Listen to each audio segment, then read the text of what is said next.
Let's all roll for our hobby. Let's all roll for our hobby. Oh, let's all roll for our hobby to get ourselves a crit.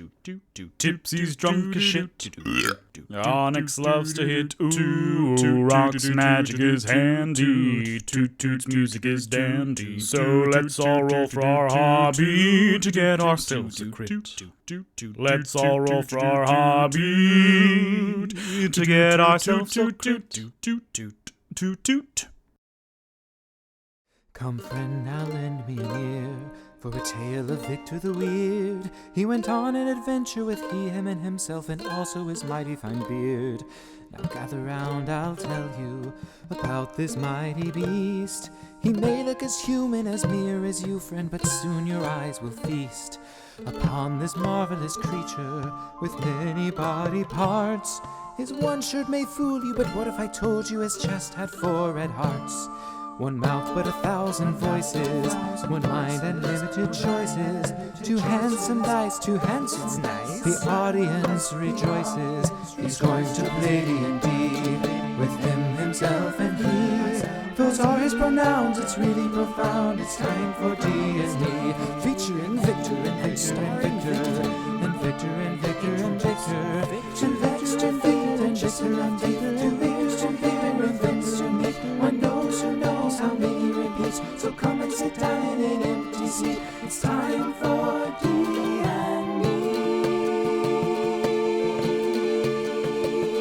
2 eyes, 4 cheeks, 2 souls on his feet, 2 hands for winning and foes to defeat, 1 tongue, 2 lips through which to speak, but just one but.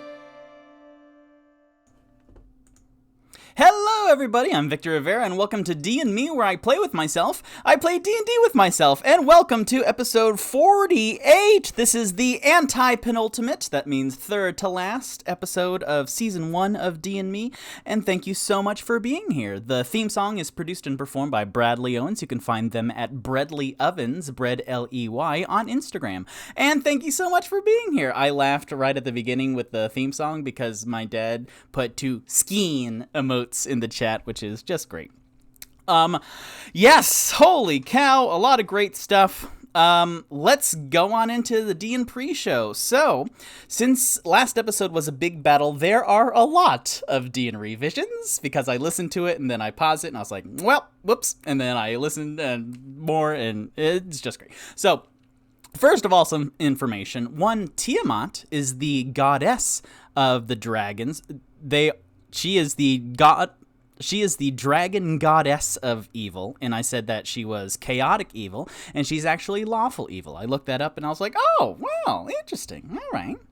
So that, I just wanted to let y'all know. But most importantly, all the gameplay / mechanics. So here are all the revisions. 1, I forgot to give Rock a turn, so he's going to go first in the initiative order, and then he'll go again when he's supposed to in the actual thing. 2, I was wondering how many spell slots the Drow had, and I couldn't find on the character sheet because I had forgotten that Warlocks, the Warlock class, only have 2 spell slots. So without remembering that, I used his Hellish Rebuke as a reaction, so he gets a freebie because I'm giving him that spell slot back, because I probably wouldn't have done that if I knew that he had that limited resources. So I listened to it afterwards and I was like, oh, yep. Oops. Speaking of the Drow, I made a point to mention that the Mahouts, so the Drow and the Black Loxodon, had some doppelganger traits, the Ambusher and Surprise Attack, and I forgot to account for both. I described them both, and then I was doing other stuff, and then they didn't come back up. So, for the Bad's surprise round, they train to take out the doppelganger, so they have some doppelganger stats. The first one is Ambusher. In the first round of combat, the Bads have advantage on attack rolls against any creature it surprised. Both of the Black Loxodon and the Drow surprised their targets, so they all got advantage, and then I talked myself out of some advantage. So I re-rolled any of the hits for Ambusher in that Bad's first surprise round, and all of the ones that had already hit, none of them got natural 20s, which is the only way that would have changed anything. So that, everything worked out the way it was supposed to. Second, Surprise attack. If the bad surprises a creature and hits it with an attack during the first round of combat, the target takes an extra 3d6 damage from the attack. I did not do that with any of the 3 attacks that did in fact hit. So I rolled those 3d6s 3 times, and Bonnie took an additional 13 damage, and Sheen took an additional 6 and 16 damage. So those are not good numbers at all, but it adds to all the drama, eh? So there we go. And speaking of Sheen, he used haste, where he added an additional +2 to his AC, and then rereading something, I dropped that early. So the wording is until the end of his next turn, and he hasn't had his round 2 turn yet, so he still has a +2 AC, so his 14 AC is 16. That's all I got. So next week, we'll see what I missed tonight. So, hold on. There we go. That's it for D&M pre-show. Holy cow. So, let's get on into it. D&M recap, what happened in episode 47, Act 1. My boys exchanged some coin and some inventory. Rock cast 2 more remove curse to Algernon. And they finished up some stuff for Shay 25. And then I don't remember the rest because I wanted to get into the theater scene. So the evening of Shay 26, then they went to the Seven Masks Theater, where they met with a whole bunch of people in the lobby. First of all, Sheen and Volo Thamp, who had a old mentor versus new mentor kind of spout, which was great. And then they met Bonnie and Yagra, Bonnie and Tiffany, who were called upon to show up tonight under some false pretenses. Whoa. So then when they actually went inside the theater, then the first act, Act 1 of Low Stealth Roll, which is a very self-referential show and, really, really good. And sometime through those scenes, then there came a rumbling off stage right, and a black Loxodon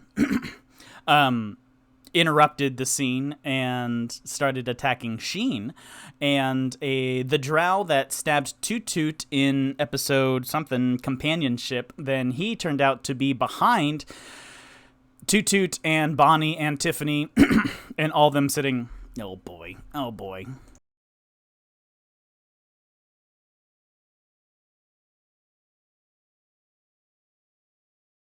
sitting behind all of them, and then stabbed our Princess Misdirection, because the Mahouts were after the doppelgangers, and the fact that 3 of the doppelgangers are in the auditorium, then that made stuff happen. So then a lot of fighting happened, and that's where we resume. So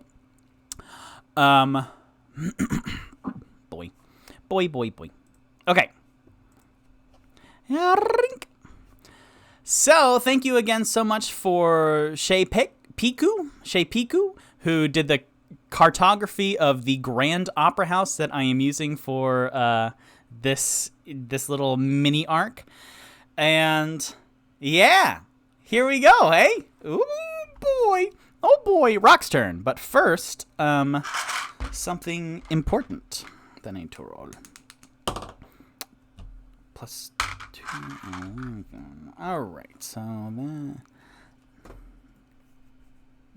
that. Bum. Okay. Interesting. Right before. Okay. Did that.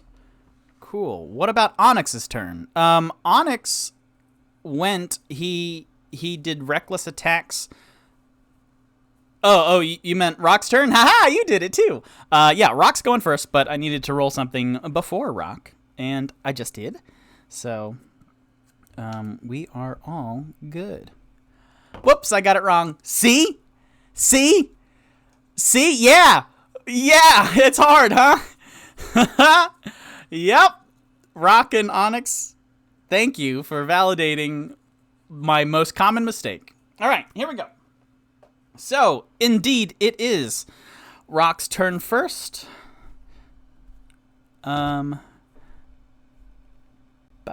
Okay, Rock's turn first. Rock is sitting in the seats with Toot Toot and Tiffany to his left, attacking the drow Mahout, who is behind them, and they destroyed a chair, and then Onyx came up behind them and started ice anchoring the baddie, of course. Tipsy is to the right. He just threw a knife, and on stage is the 10-foot tall Black Loxodon surrounded by 4 actors, and 4 more actors dragged Sheen backwards through a giant major image of Sheen, like waving his arms monstrously, where Rock also watched Bonnie and Paige skitter to their right across the aisle through some more rows. So what Rock will do, Rock sees that the 3 biggest members of D&Me so far, Tiffany and Toot Toot and Onyx, are taking care of the drow. So he's going to help Sheen, who is pretty much alone except for the 8 actors on stage. What he will do, what is the range of that?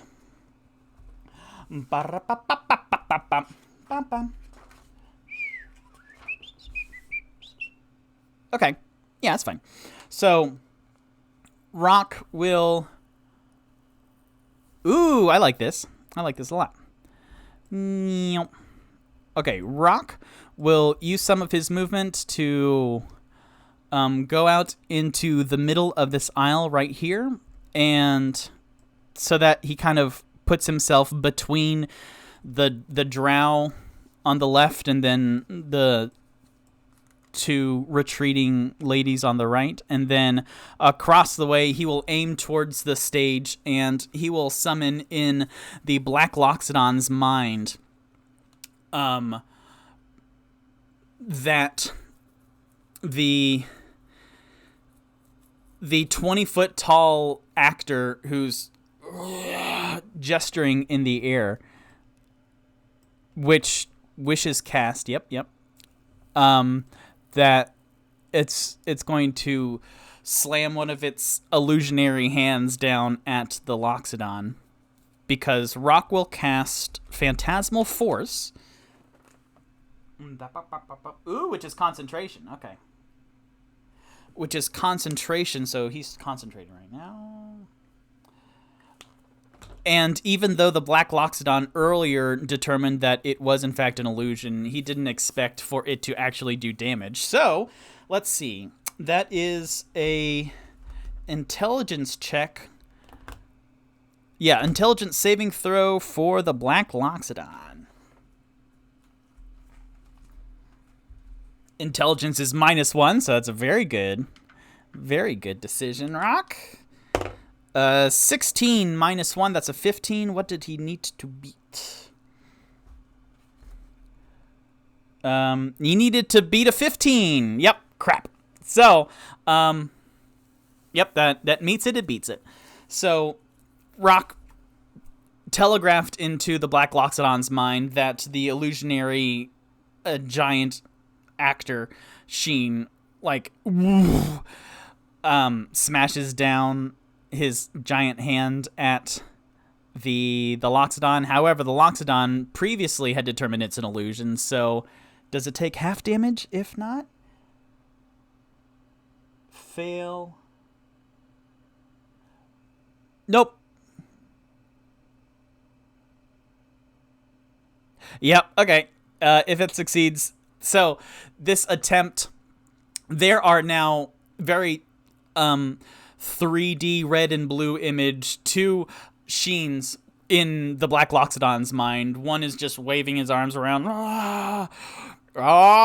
theater! And then the other one is like clawing and reaching down towards the Black Loxodon. But the hand goes right through, passes over the Black Loxodon, and he scoffs. Interesting. With that also, Sheen,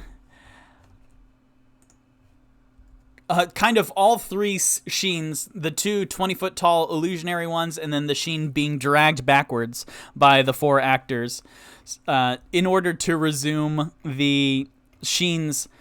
When Sheen is nervous, then he spouts trivia. So you hear through all of this din, "Number 5! In early theater, the audience didn't clap, but instead stomped their feet to show appreciation. If the audience stomped long enough, they would break a leg. Implausible! That and number 4, in other early theater, if they really liked a performance, the audience would bang their chairs on the ground, and if they loved it, it was possible that a leg of the chair might break. That makes a little bit more sense, but still dumb." Delving into the origins of Break a Leg. So that was cool. Great.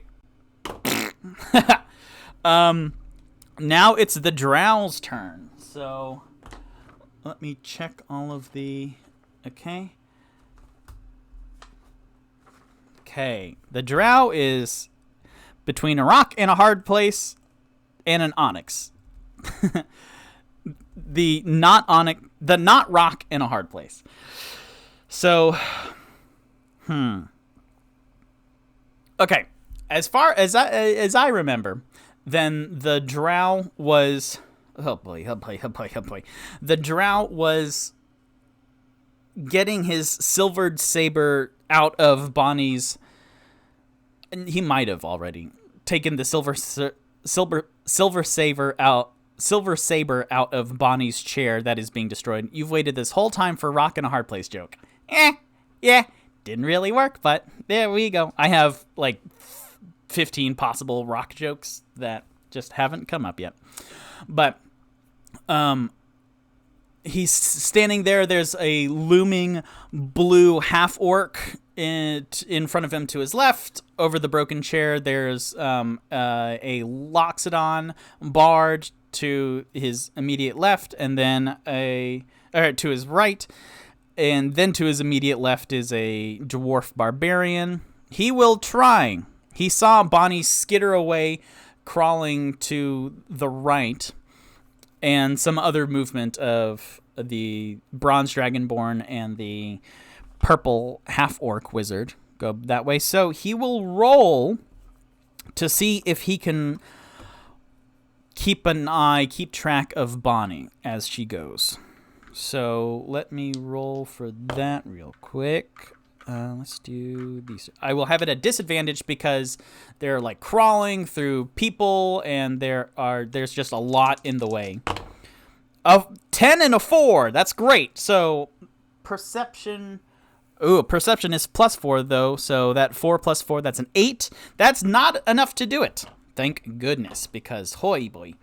So he's trying to look after Bonnie running away. That was one of his quandaries. That was his biggest priority. So he has the other half-orc in front of him. But, okay, so he can't do all of those things. Oh, no. All right. Yep. This is valid because I wrote it down as a possibility. He will kind of stand up and look around, and frustrated, then you see his eyes catch the venom green and the flames wisping from his like pure green eye sockets brighten, and he calls upon as a warlock class, you've made a pact with a dark being, and he starts muttering in a language no one here understands, and he calls upon the Dark One's own luck. Once per short rest, when you make an ability check or a saving throw, you can use this feature to add a D10 to your roll. You can do so after seeing the roll, but before the effects occur. Okay, so dang it. All right, let's see if this adds anything. a 5. So 4 plus 4, that's an 8 plus 5, that's a 13. No, not good enough. Ha ha ha! Great. Pow. Awesome. Great. So he calls upon this, and then like he tries to stand up even taller to look across the aisle, but that doesn't work. Yay. Great. Now, that was kind of, he hasn't done anything, he just tried to look. That informs what he does next. Which,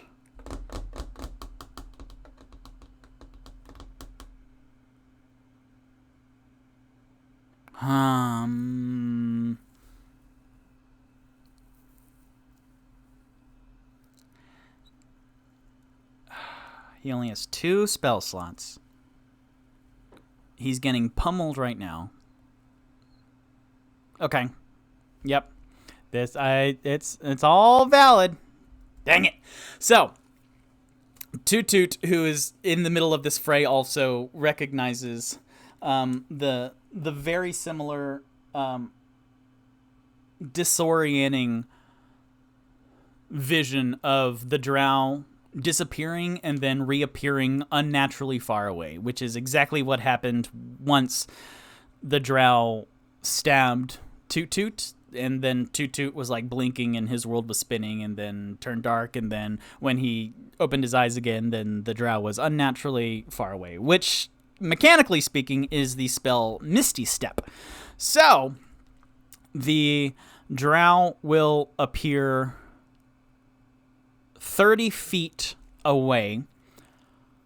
Let's do right here. So he leaves. Yeah, that's fine. He leaves the space between Tiffany and Onyx and Toot Toot, but because the spell is pretty much designed to not take opportunity attacks, none of them can. And he appears right behind Rock. And he shouts over to his left, Toot Toot, sitting behind you was one of the 9 layers of hell. And then Toot Toot responds with, I know, I'm a big boy, all right. So that, and as he lands, then, ooh, this is fun. Okay. Oh, okay, so it's a bonus action. It's a bonus action to do Misty Step. Great. He already failed and used his luck for perception, so he will just attack Rock in front of him. Yeah. Oh boy, great. Yeah, that's cool. So he steps forward. Oh, an agent of chaos right here. He will just attack Rock. Oh boy. With his adamantine Acarian blade / rapier. Okay. With a 17 plus 6, that sure hits.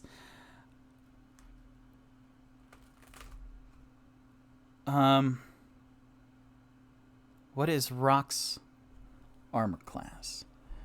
13. Okay, 17 plus 6, that's 23. That poor Rock needs 10 more to his armor class. Can he do it with shield? Is shield plus 5? Nope. Okay, he might as well just take it. Oh boy, Rock! No! Ugh. Yep, okay, so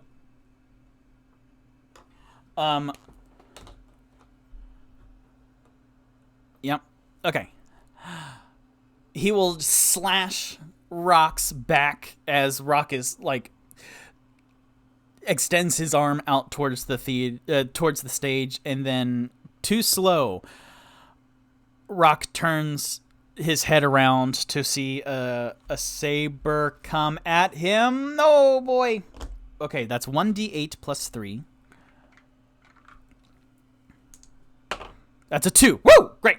2 plus 3, 5.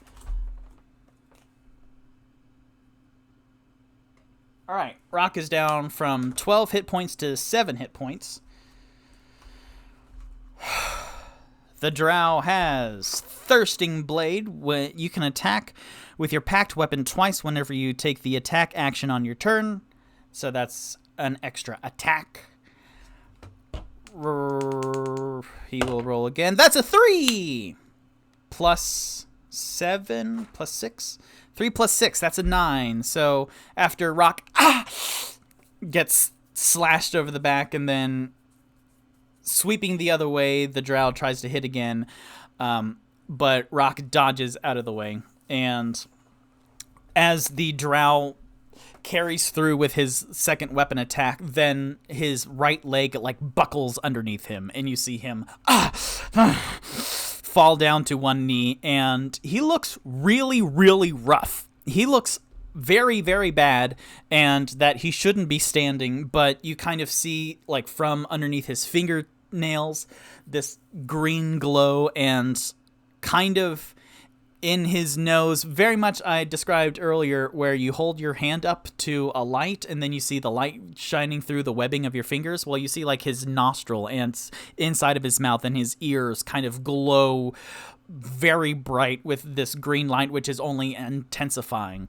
And he falls to one knee, and then the light dies down until there's no light to be seen either from his eyes, and then you see him blinking and looking shocked and nervous around and seeing this trickle of blood coming from the back of the half-orc wizard. And there's movement of 167 theater goers moving about, exiting for the stage, and there's fighting on stage. And this Drow then, from his half-kneeling position, looks over to his left and then sees Tipsy. Tipsy sitting in the chair like a child, like, looking over to his right, just sitting. He's the only one who's sitting. Everyone else is standing and running away. But beyond him is Toot Toot, standing his 7'3" tall. And then the Drow goes, "Toot Toot, please help. I know where Zawafin is. Help, I'm so sorry." And that's his turn. Lovely, lovely, lovely. It is Sheen's turn now. Awesome. Sheen's turn. Sheen is being dragged backwards by 4 actors. And he will say, "Number 3. Some actors were thrown money after a good performance. They would then kneel down to pick up the coins, breaking the straight line of their legs. Breaking a leg. No, that's dumb." And then for his turn, oh boy, great. Sheen, let's see, he can't do a whole lot because the Black Loxodon cast Binding on him. He has 16 armor classes, though. Binding, his speed is 0, and he is unable to take reactions. What is Sheen's actual action, though? It's slam attack. And then at the end of his turn, he will make the strength saving throw. So right now, ooh, well, shit. You know what? Okay. Yeah, he will, oh, this is cool. He will whisper, "OMG, what a reveal. Can the Drow be trusted?" Sheen, hearing the Black Loxodon and the 4 actors who are just thump, thump, hitting the Black Loxodon with prop wooden swords, then the 4 actors dragging Sheen backwards through this giant 20-foot tall illusionary Sheen actor. Sheen will go, "Gentlemen, I need your help with something." And then Sheen will transform himself. He was standing tall at like 5'9" or 5'10", but he shrinks down to 5'8". He makes himself look even more like all the other actors on stage. So quintuplets on stage right now, and they will shuffle about. he will go, okay, now move me around, and then we'll do comedy of errors, or comedy of errors and 2 governors, 1 servant. So that's 2 plays about a twin and then mix up comedy, farce, all the errors. That's great. What a good theatrical. So now all of these actors will like shuffle around, including Sheen. So we won't know who is who. That's very cool. Let's use one of the actors that... no, which one's this one? 8. All right, we'll duplicate 8. And then have him be where Sheen is. Sheen, we are going to... yeah, and then they start shuffling around where it's 5 identical actors. And only they know which is which. And I'm going to roll to see which one is which. And I won't tell y'all. Of course not. Because dramatic irony. Okay. So, that's very, very interesting. I love that. Wow. That's like mirror image where you create 3 versions of yourself. 3 illusionary versions of yourself. And then mechanically, when something tries to hit you, then there is a chance you roll a die to see if they hit one of the 3 illusionary things instead. And then if they do hit, then that one disappears. So that's cool. I like that a lot.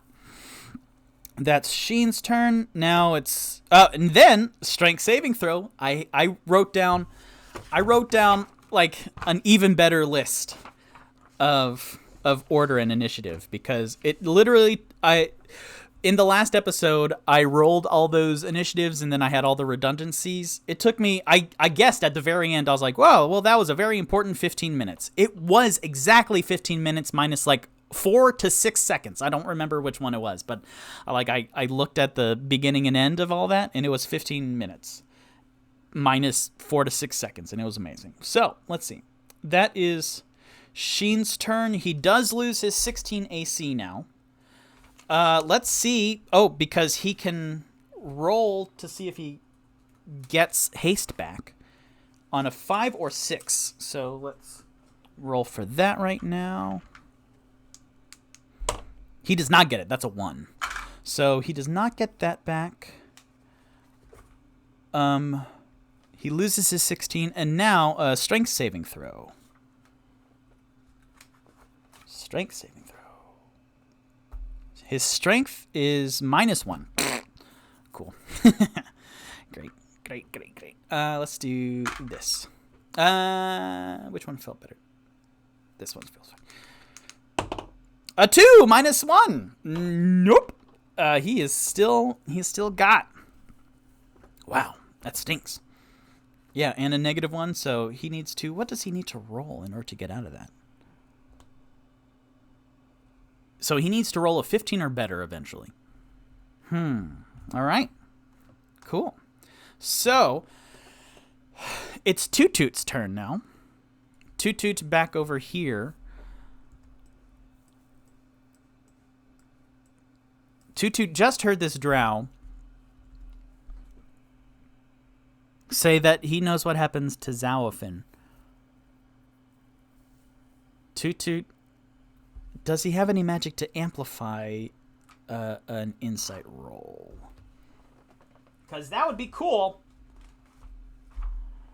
Charm person, cure wounds, disguise, silvery barb, shatter, mending. And he can't cast bardic inspiration to himself for to improve anything.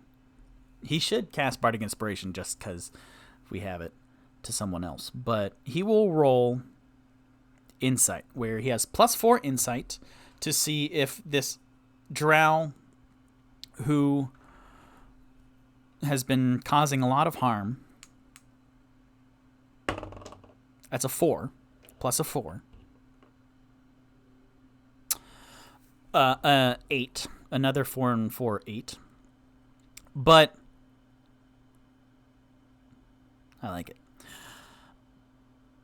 But as he looks across the aisle and Tipsy Tipsy looked over at the drow with a shocked expression, and then after hearing this proclamation, then Tipsy jerks his head over to the left, and he magically has just a bucket of popcorn and Wow, this is amazing. What's gonna happen?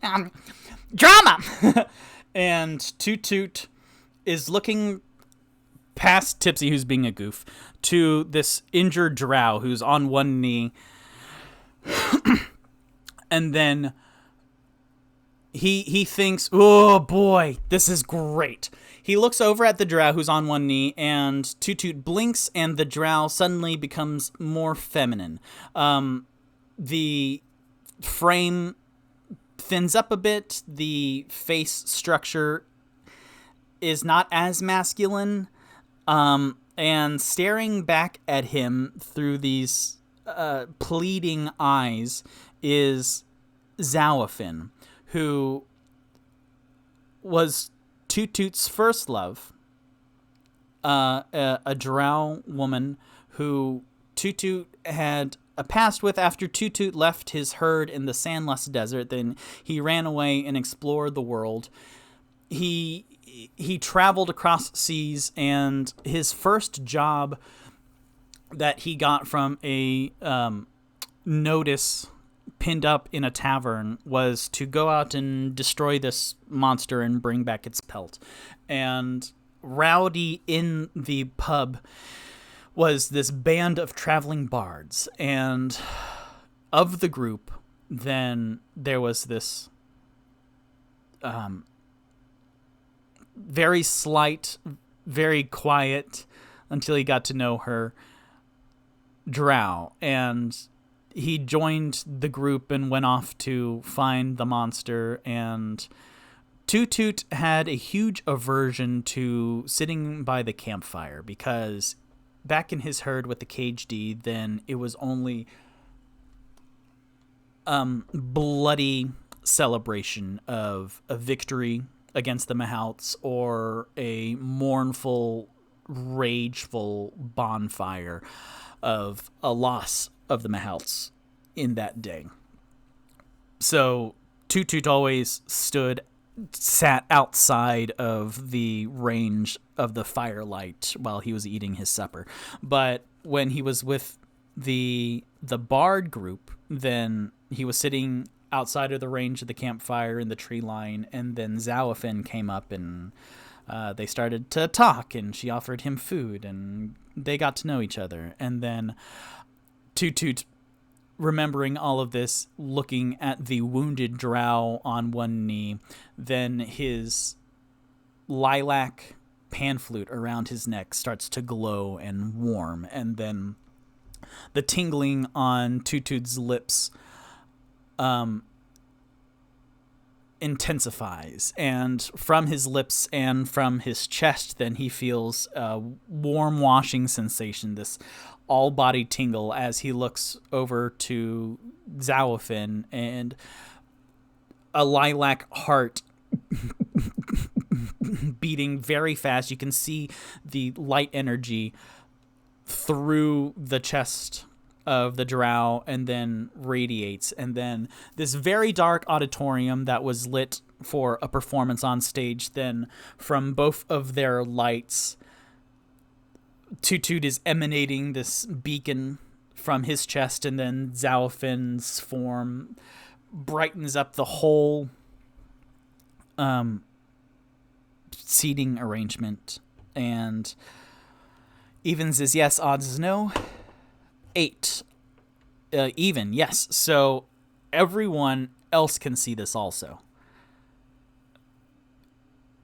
So there are these two shining lights, these ghost lights in the middle of the audience. Wow. And then Toot Toot blinks once more, and it is back to Zawafin's brother on one knee, panting and grimacing in pain. And then Toot Toot, mechanically speaking, nope, then Toot Toot will rush past. Yep, he will rush past Tipsy, who's just like, his arm is now completely in the bucket of popcorn. Ah, what is happening? Rushes over. What does he do?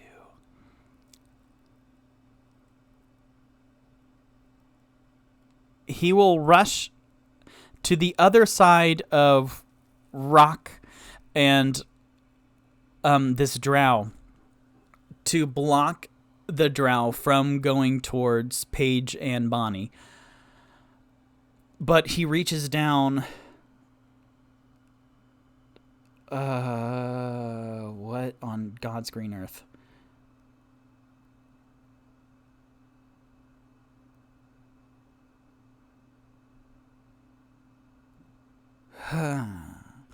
Cool.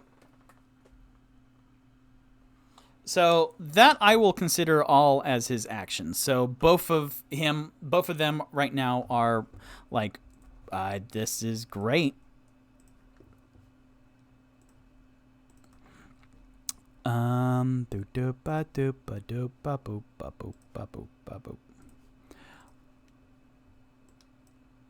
Are now radiating 3195. Outer glow 3195. Cool. Awesome. I love it. So that, and then as a bonus action, then Toot Toot will also kneel down and put his hand on. Let's bring Rock out, because Rock is being hidden by all that bullshit. Oh, no. Okay. Toot Toot will kneel down and put his hand on the drow and cast Bardic Inspiration to him. And ask and say, how can I help you? Boy, that's great. All right. Wow, that's really, really cool. Next in the order is Volotham. Volo, are you going to do anything? Let's roll. I have 3 options in mind. And I'm going to roll a d6, so 1 option, 2 option, 3 option. That's 5. 1, 2, 3, 4, 5, 6. Instead of running or helping, then the third option was Volo. There's so much chaos and so much damage being dealt and screams of pain and people exiting, and Volo is completely overwhelmed at this moment. And then his humiliation in the lobby. So Volo, then you hear the chair squeak, lean forward as Volo intuitively turns into a giant boulder. So that's a fun thing. So only us as the audience can see the camera at Volo, and then very much a la Lord of the Rings when they're flying down the hill. Then Volo was telling the truth in that he can turn into inanimate objects, which, as far as I know, is not an actual Dungeons and Dragons spell. So when Volo was bullshitting earlier in his memoirs and stuff, like, he can turn into inanimate objects.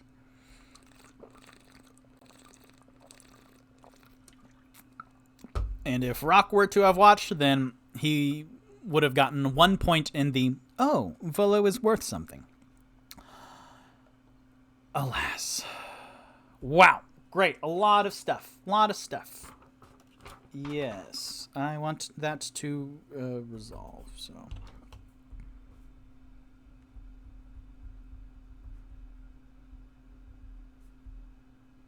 All right. Now it's Wish's turn. Back over here. in the theater. Wishes is actually in the rafters because that's where he watches all the plays. So he is right here. Boop. He is watching Volo get dragged back. Sheen get dragged backwards and mixes up with all the other actors. So Wishes will summon his giant.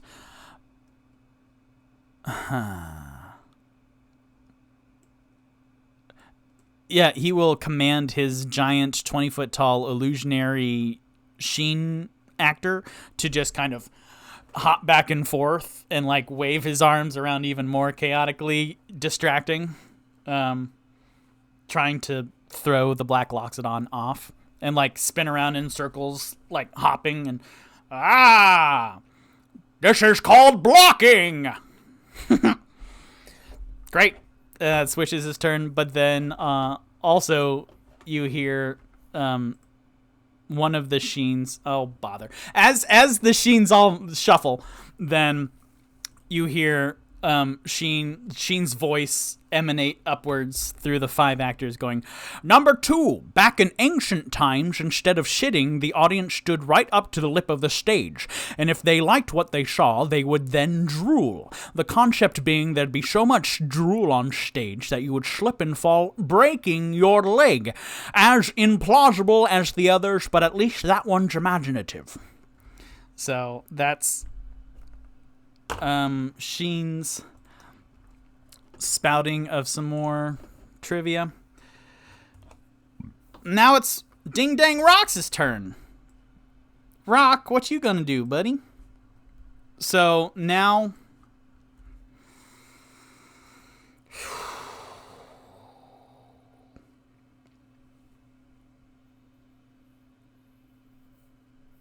oh. Okay.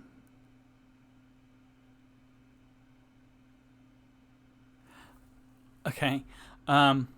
Rock now, all in the matter of seconds, he moved out to the aisle. He cast Phantasmal Force to make the illusionary 20-foot tall Sheen do something. It didn't work because the Black Loxodon then scoffed.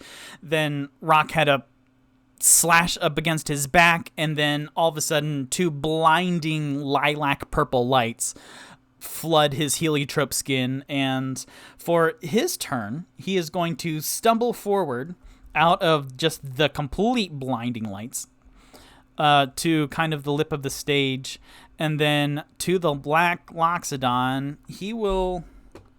Let's see, which one's a better choice? I don't think he's used this spell in...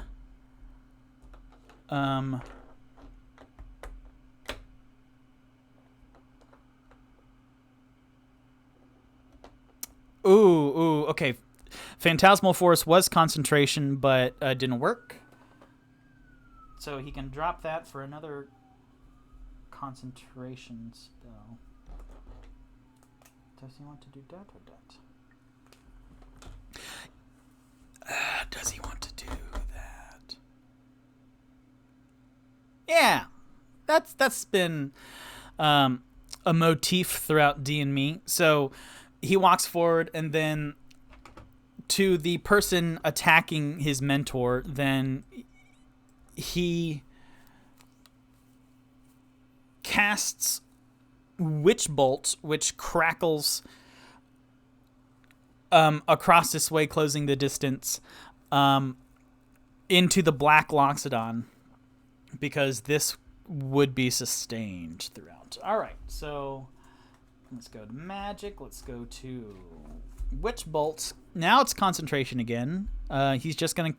Oh, no, it's first level, so he's going to cast it at first level. First level, Witch Bolt. Now concentration again. Concentration. Oh, a ranged spell attack. That's great. So that's +7. What is the Black Loxodon's is? Oh, AC. I have it written down on a thing. Cool. The Black Loxodon's AC is 16, so Rock needs to roll a 9 or better. That's a 7. Golly! Golly! 7 plus a 7 is 14. Does not hit. The Black Loxodon's 16. Can he do anything? Nope, that's a first level Witch Bolt.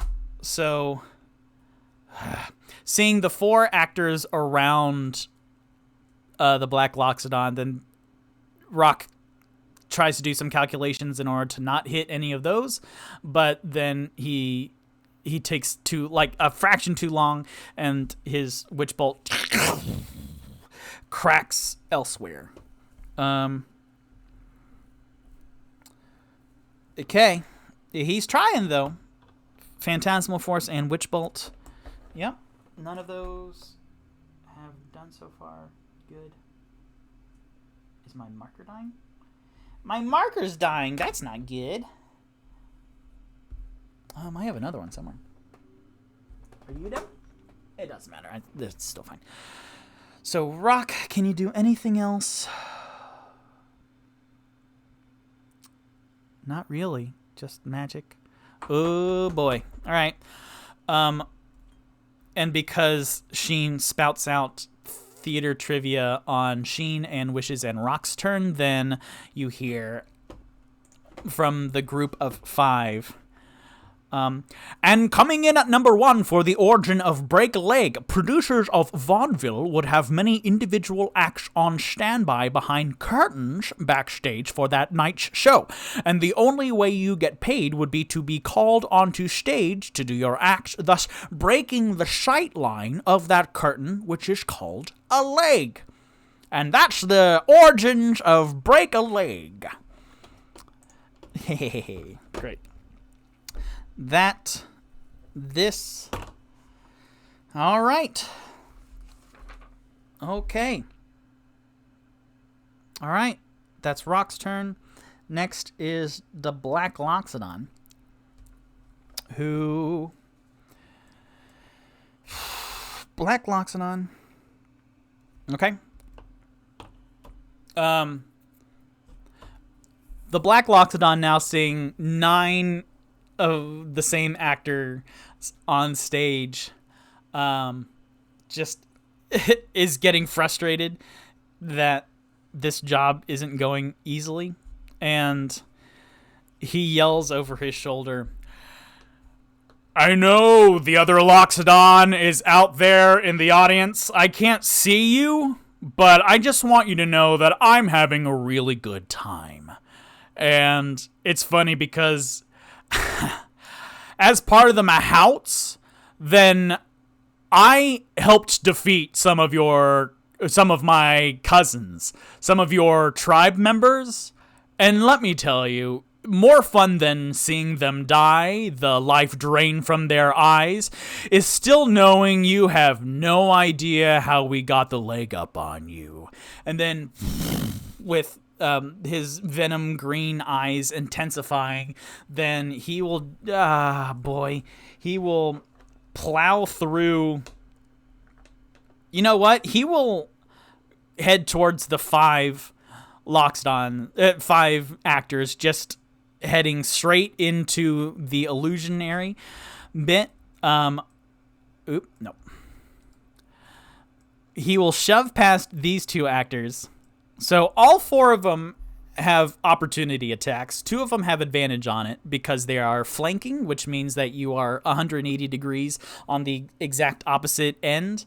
So this one actor right here and then that one, they will both get advantage on their opportunity attacks. However, this Black Loxodon is not all that worried because they're all 4 very weak, and all 4 hits didn't. I think one connected and did 4 points of damage. So, and then one broke their prop sword up against him. So that will be, yeah, all right. That'll be 4 opportunity attacks. Let's do these ones. What do I need to hit? I need to roll. I need to roll a 14 or better. That's a 16, and then a 4, 5, and an 11. So one of them hits, and then two of them will get advantage. That's a 9 and a 15, so that 15 also hits. So 2 attacks. Let's see if one of them is with the broken prop sword, because I will make that half damage. Evens, yes. Odds, no. 11. Odd, no. It is not the broken sword. So 2 of them get full damage of this prop sword, which are 1d4 bludgeoning damage. So let me get my 2 sad-looking d4s. That's a 1 and a 1.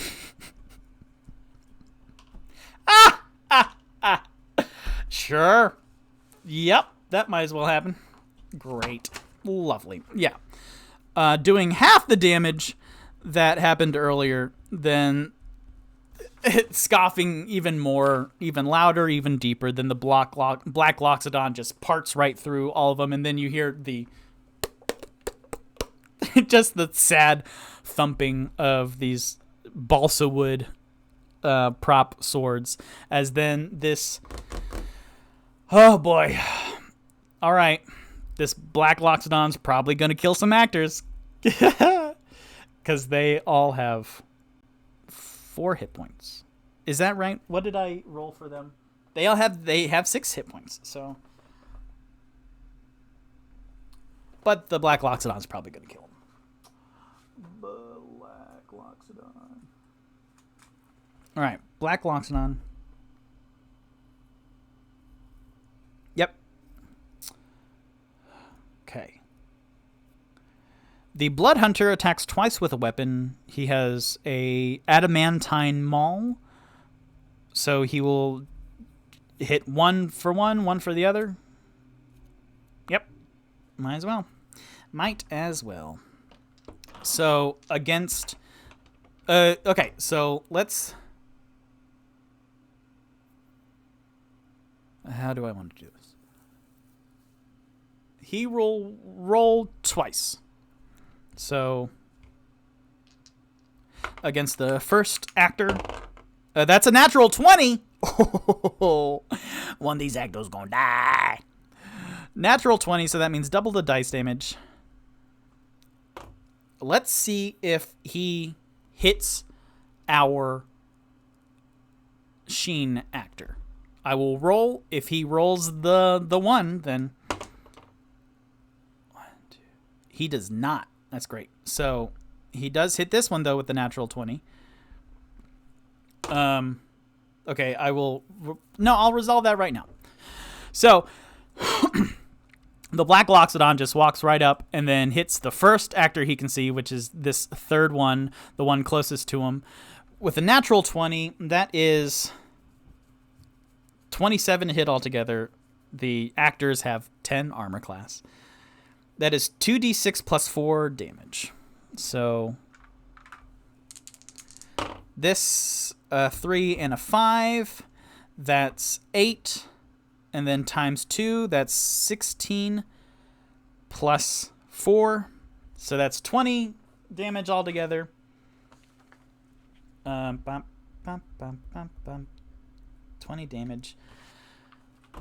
This actor only had 6 hit points, so again, if you go your hit point maximum below 0, so he had 6 points, and if you go to -6, then you are dead.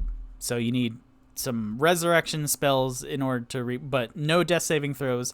This sad actor is now dead. So he looks down, the Black Loxodon looks down. Huh. Well, that wasn't you. Let's try this one. And then now he will roll one of these 1d4s. Okay, and so then he turns to the one on his immediate left, and then he swipes again. That's a 9 plus 7, so a 16 does hit. Let's do all that damage. 2d6s plus 4. So that's 2 and a 4, that's 6. Plus 4, that's -4. So that one is now -4 damage, and he is in death saving throws. So this one right here, oh boy, this is brutal, but that's what you get. So this one, yeah, this one's hurting real bad.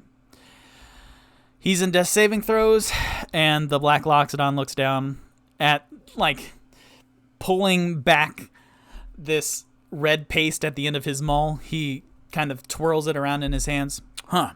I'm guessing that one wasn't it either. All right, 3 more. And as a bonus action, then out of the...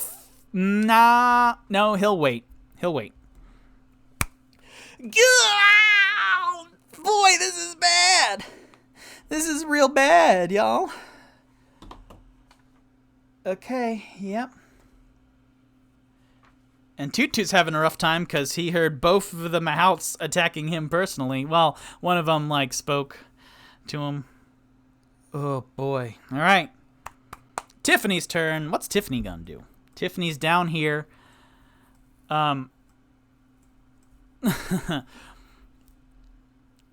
Tiffany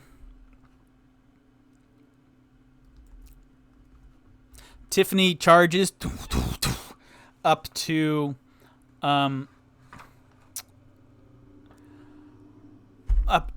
the 2 blinding figures standing in the middle of this aisle, both kneeling. And then all she wants to do is just punch a lot more. So she'll look at Toot Toot, who she looks to Toot Toot and says, Well, what do we do? Should we keep attacking? Because he was attacking. What do I do? Toot Toot, what do I do? And then Toot Toot, as a kind of reaction, just, he has Bardic Inspiration. Toot Toot goes, I'm going to help this man. You take care of Bonnie. And then with that, like, she doesn't need more confirmation beyond that. Her primary directive anyways is to help Bonnie, so she will keep running. Clunk, clunk, clunk, clunk. And then she will roll a pretty low perception roll. She has proficiency of profession anyway, so that's a +4. So she will do, this one. A 14 + 4, 18, as she charges past Toot Toot. And in her mind, she's like, all right, well, if that drow who was just attacking everyone attacks Toot Toot, then it's Toot Toot's problem. But I'm going to protect my princess. I'm going to protect Flawless. So she charges past, and then she sees Bonnie and Paige crawling on all fours in this footway, in this foot space in front of these 3 audience members. And then with a mighty hi-ya, then Bonnie leaps over the seats and then lands in front of Bonnie, and she says, Are you all right, princess? I'm fine, let's go.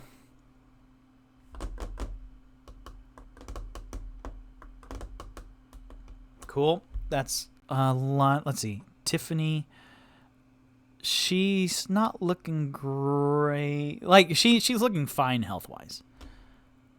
Okay. So that's Tiffany's turn. Now it is the drow. But again, this drow, you see no more of the neon, sickly poison green pouring out of his eyes. He and Toot Toot are washed in this angelic light. And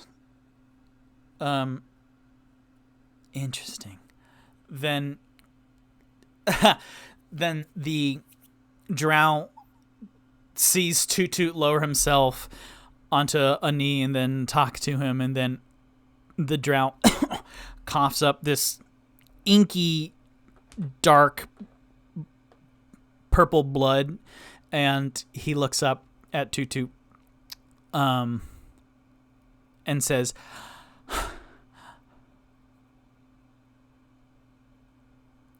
I know where Zaofin is. I did all of this, but I need your help to get out of this. We were contracted to take care of the doppelgangers, but there's another. And what does he do?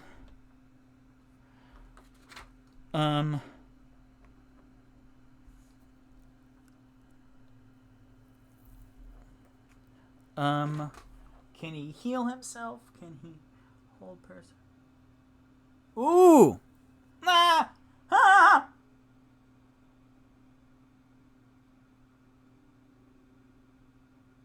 Wow, this is great. So he looks, oh golly.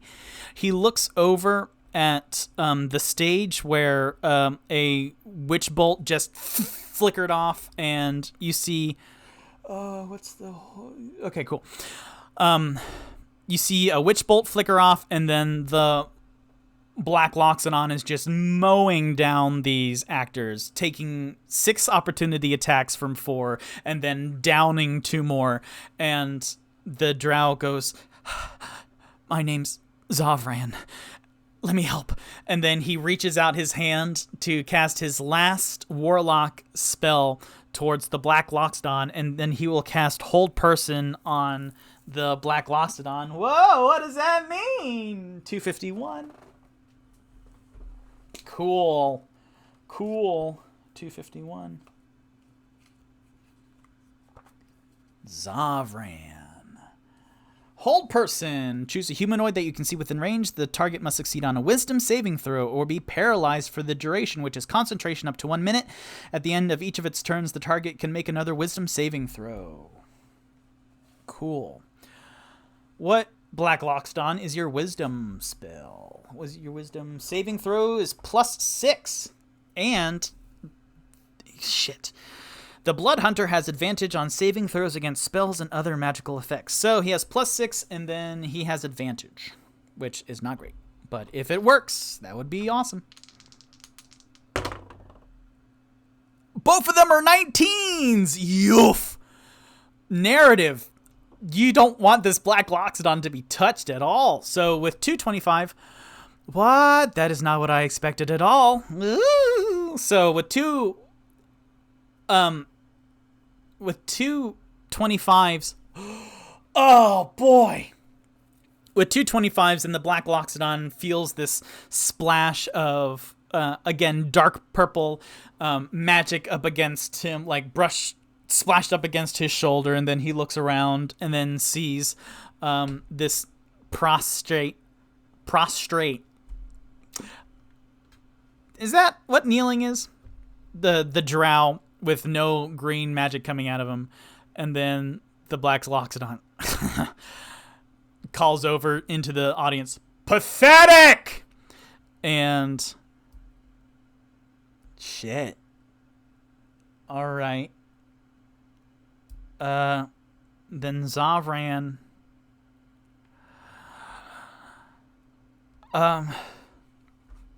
Okay, so that's after Zavran's turn. Oh, but Zavran got a Bardic Inspiration. Can he use that for any of the...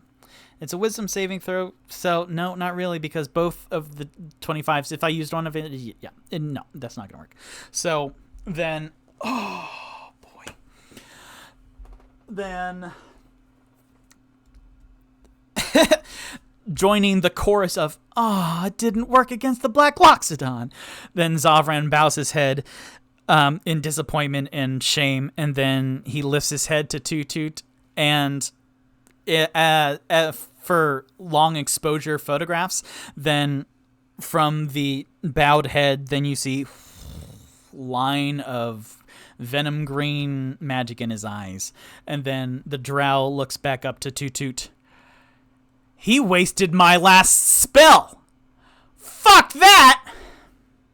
And that's Zavran's turn. The actors, who are... One of them's dead. One of them needs to do a death saving throw right now. Let's do it. 4. That's a failed saving throw against that one.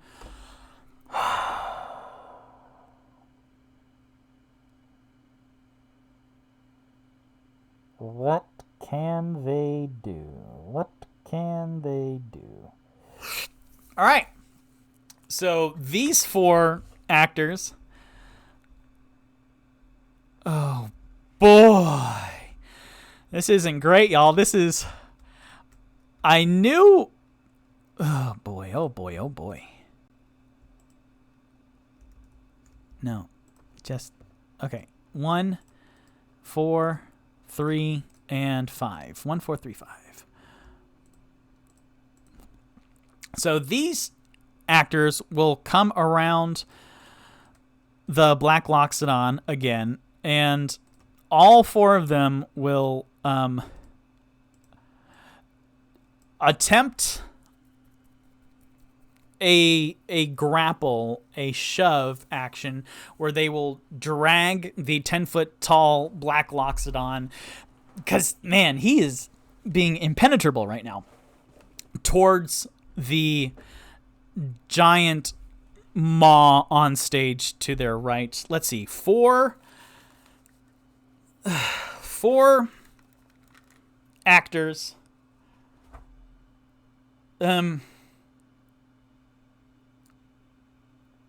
4 actors with 0 strength. We'll try this endeavor. All right. 7, 17, 4, and 8. 4 and 8, that's 12. 17, that's 19. 19 plus 17, that's 36. 36 divided by 4 is actually 9. I'm going to say that doesn't do it. So these 4 actors come up and with a 9 average, then try and just all 4 of them grab hold and then start... we should have worked out more. We should have joined a sport instead of doing drama for all 4 years of theater and then all 4 years of university. So they try and drag the Black Loxodon, but the Black Loxodon just... He's having fun, which is very disconcerting. But he's being just gently swayed back and forth by these 4 very weak men.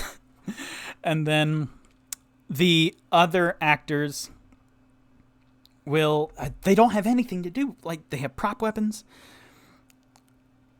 These other 3 actors... 9, 6, and 10. 9, 6, and 10. They will just kind of run backwards. Is that what they do? No. Okay. Oh!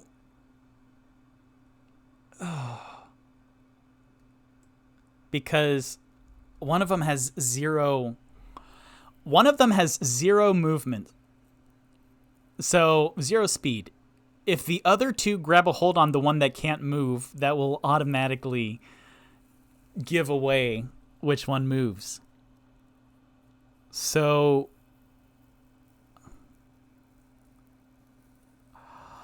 what do? They can't really do anything, huh? That's not good. Okay, yeah, and then if Sheen speaks up to summon the others to do anything, then that'll give it away. Dang, there's not a lot they can do. Shit. All right. Well, now it's Bonnie's turn. Boy, Jesus, this is nail biting. Bonnie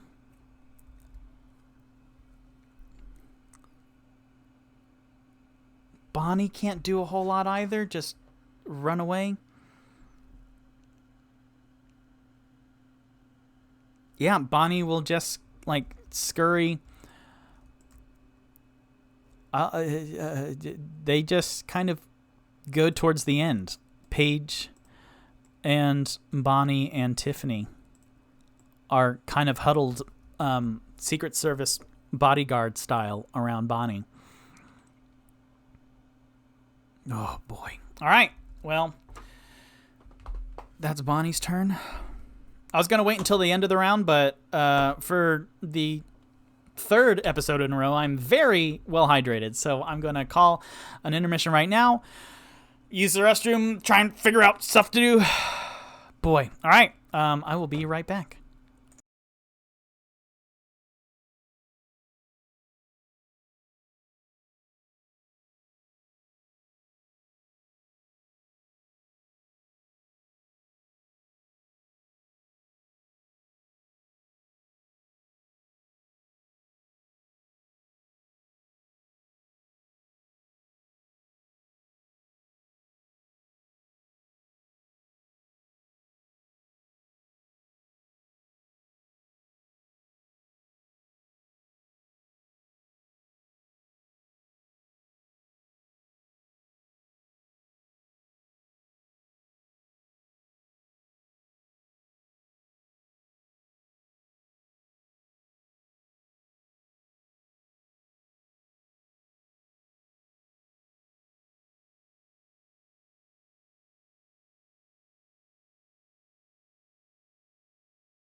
Tipsy's turn next.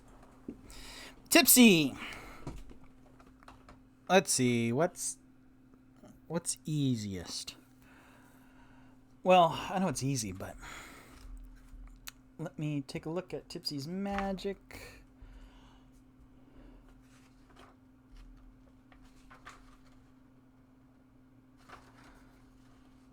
Okay, yep, this makes a lot of sense. So, Tipsy,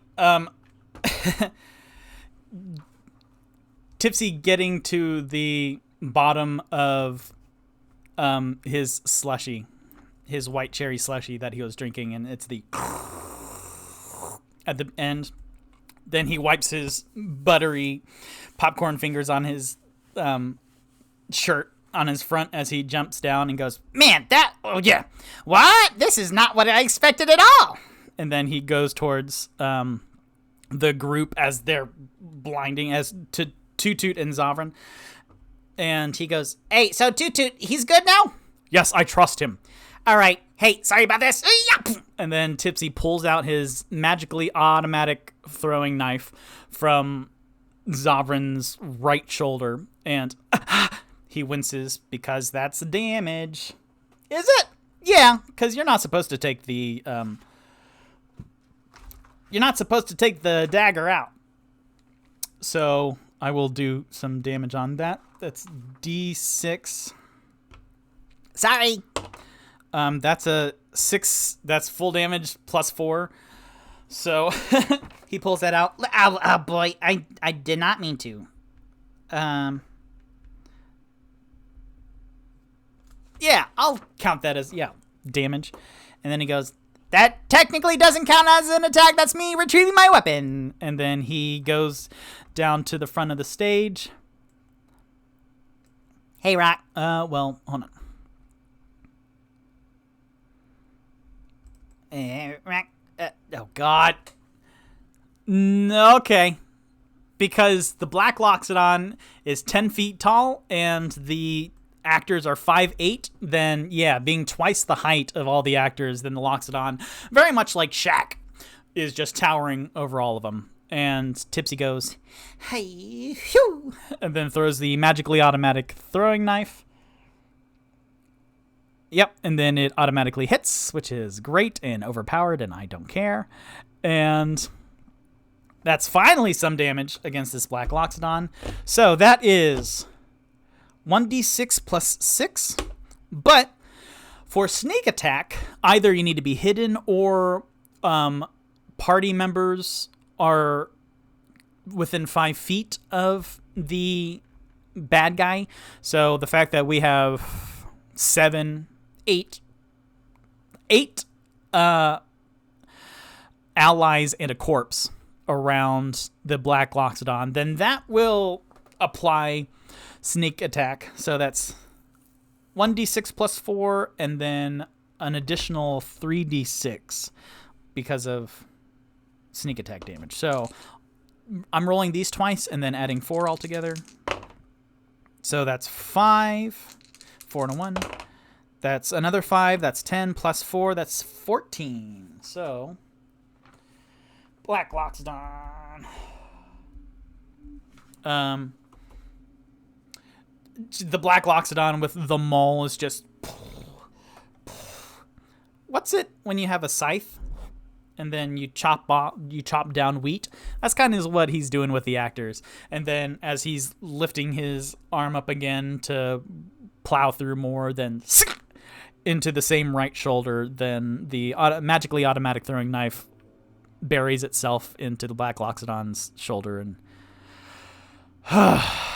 kind of having the fun taken out a little bit than the Black Loxodon size. That's Tipsy's turn. That's his movement, his action.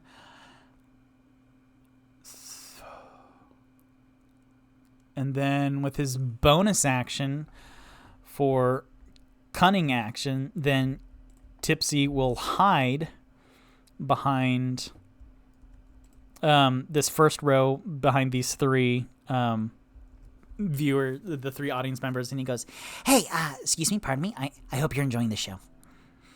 So that's Tipsy's turn. Onyx, who's the last one over here, he's huffing and puffing because of his rage. He runs over here to the drow, and let's see. He raises up his ice anchor, but then looks questioningly at Toot Toot, who's also kneeled down, and then he clocked that Tiffany and Tipsy and Rock and Toot Toot all have not hit the drow, who... Ooh, but his eyes are back, but Onyx doesn't put 2 and 2 together. Well, all right, does he? Let's roll wisdom saving throw. Yep, wisdom saving throw. At disadvantage because Onyx just wants to hit. That sounds valid to me. Let's do this one instead. No. Okay. A 15 and an 18. That's great. Plus 2. So his lowest roll is a 17. So Onyx, like, shocked watching down the aisle as everyone passes the drow when the drow didn't have his eye wisps, and now he can see behind the drow's head, like, the flame is back, and then Onyx goes, yeah, fuck you, and then we'll attack twice, because that's what Onyx does now with the extra attack. Reckless attack on the first one, because Reckless can only be applied to the first attack, which I didn't know. So, spaghettios.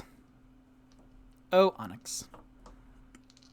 So the first attack, Reckless, that's a 2, and then a 17. A 17 plus 7, that's 24. That certainly hits. Let's do all the damage. Oh, no, okay. 2d6 plus 1d4. All of this plus 7 plus 2. So all of this plus 9. That's a 3, a 3, and a 6. So 12 plus 9, that's 21 points. 21 points against the drow. What was...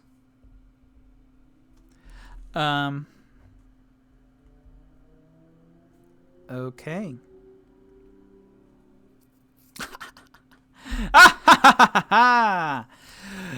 Oh boy.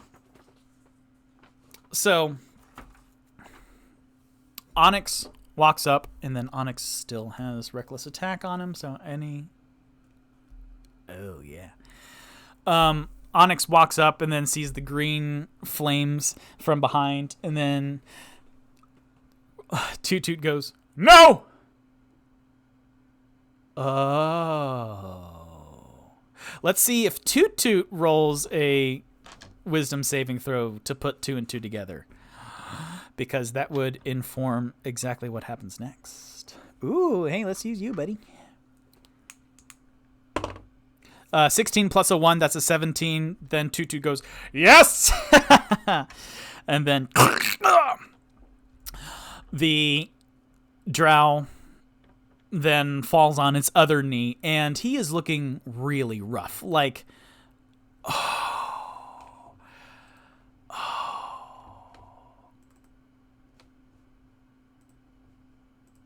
yeah. During all this also... Yeah. Then when the drow gets his green wisps back, then the purple light that has been radiating off him has turned the sickly green. So that's another qualifier into it. Awesome. But now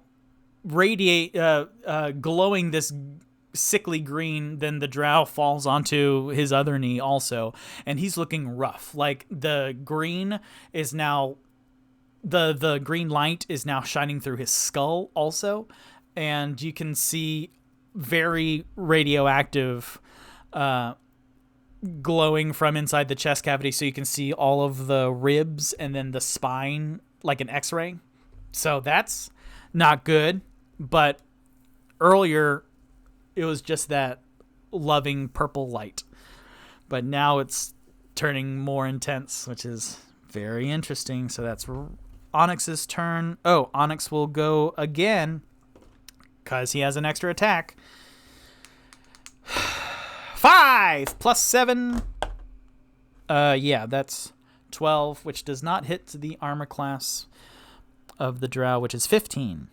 So fascinating.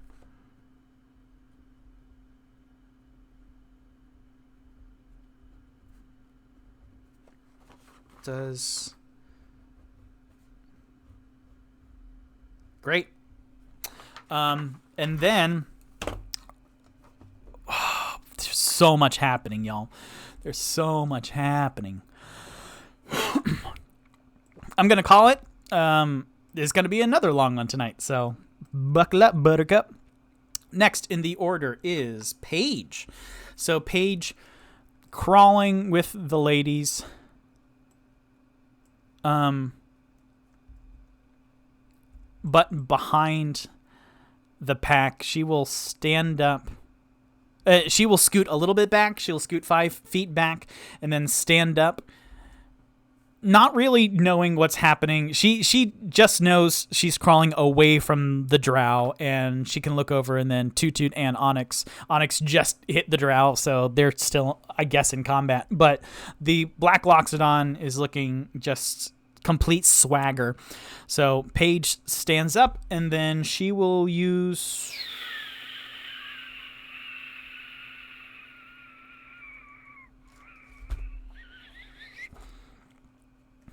Shit. There's all those actors around again. But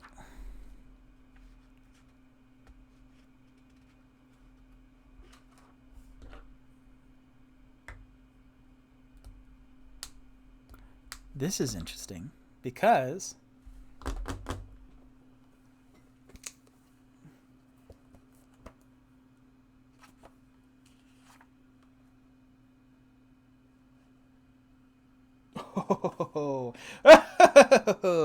So the thing about me being very specific in D&Me and when I do DM is I come up with very specific number values for stuff because that is entertaining for me and I really like it. So when I said that the Black Loxodon is 10 feet tall, then that has informed a lot of both Rock's action and now Paige's action because she will no, hold on. I forgot that I have a lot of things in this Word document, and I just want to make sure.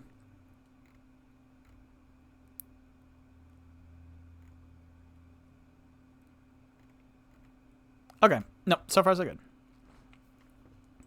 1 Mississippi, 2 Mississippi, 3 Mississippi, 4 Mississippi. Good. All right. So, yeah.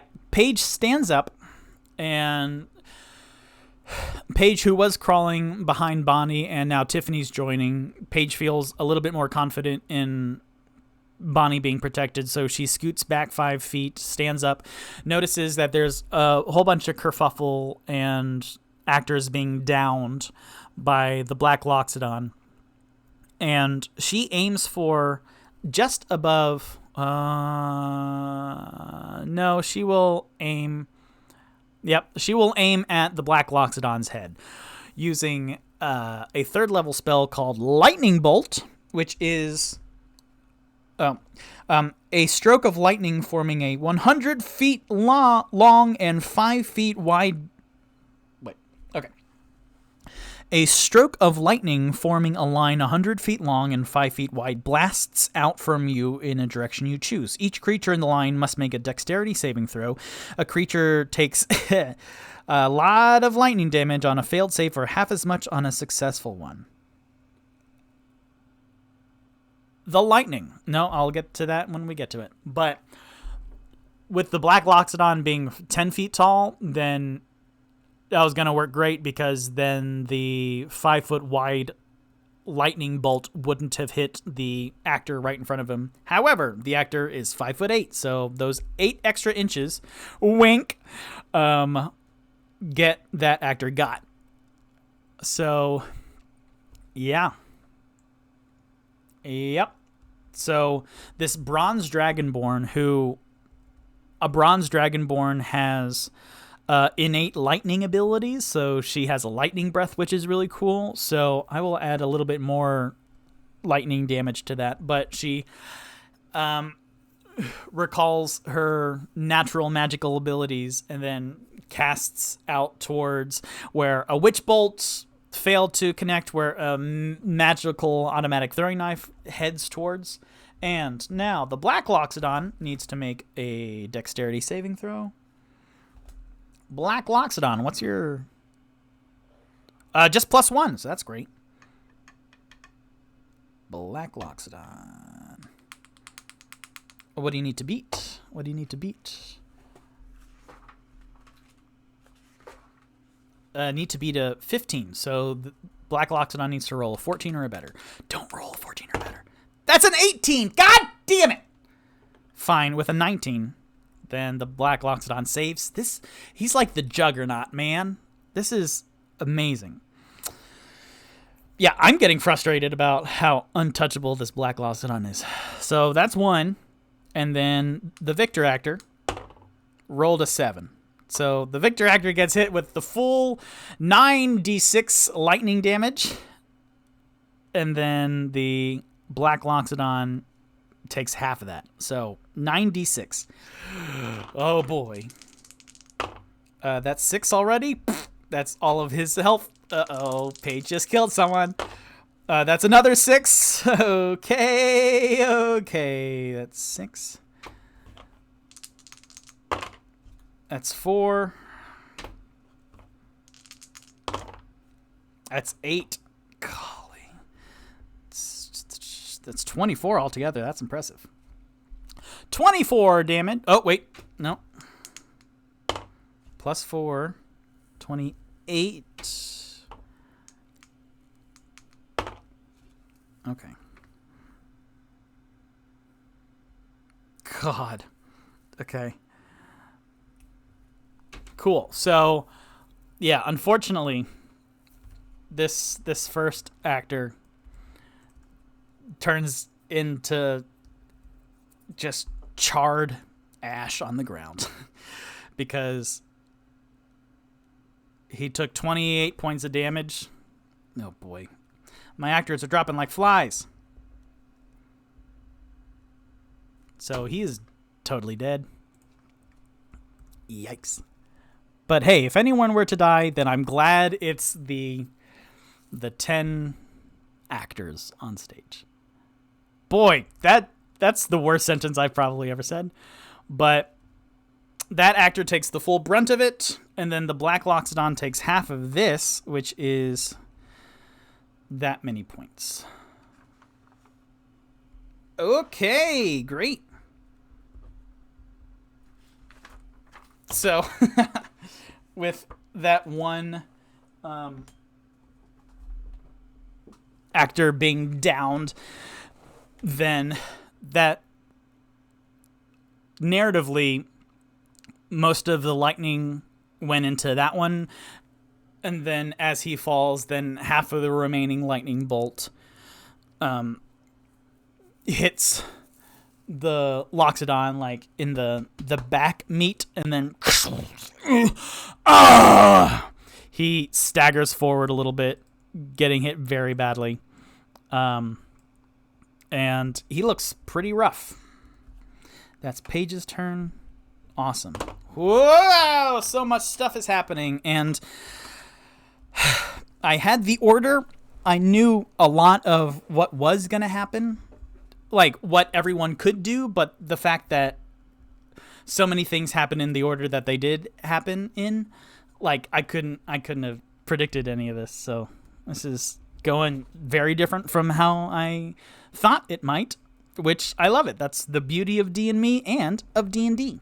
So that, the end of the round, then all of the rest of the audience members, like the furthest out audience members, have left the auditorium, and then all the other audience members have gone up and left as well. So, yep. Cool. So that is the audience leaves. Check. All right. Now, it's the top of round 3.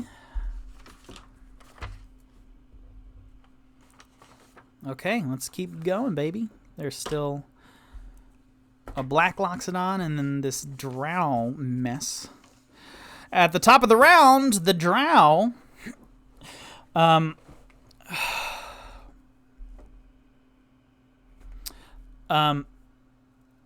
who just got his back carved out by Onyx, spits on the ground and he used up all the spells. That's not good. I'm just gonna have to kill you the old-fashioned way. And then he will, with the Drow has bardic inspiration from Toot Toot. Shit. Okay. So he will do one attack against Toot Toot and one attack against Onyx, which has advantage because Onyx has been doing reckless attacks.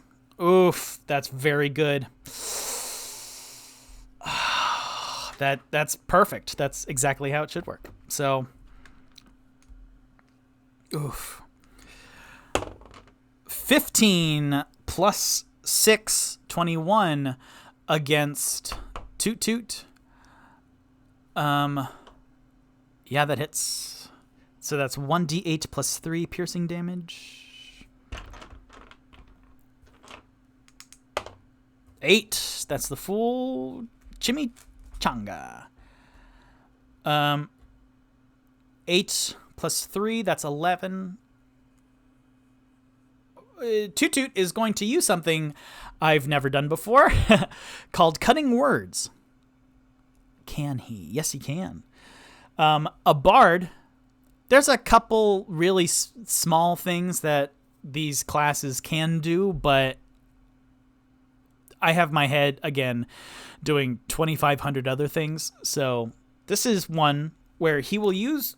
Toot will use his reaction to use cutting words, which actually takes away some of that damage, which is great, because it wouldn't kill him straight up. Toot has 23 health now, but I don't want him to take the full 11. So, or should he save it? Nope, I remembered it, so I should do it.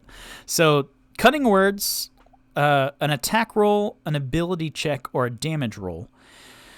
He can use a reaction to spend a bardic inspiration, subtracting a die from the roll. It hit with a, what was it, 22? What's Toot's? No, he'll just do it from the damage roll. So, let's... Oh, that was... He rolled the 8, didn't he? Did he roll the 8? I don't think he rolled. I'll say that he did roll that 8. 8 plus 3, that's 11. And then now Toot will spend one of his bardic die, bardic inspiration die, to do cutting words, his reaction, for this musical theater reference song.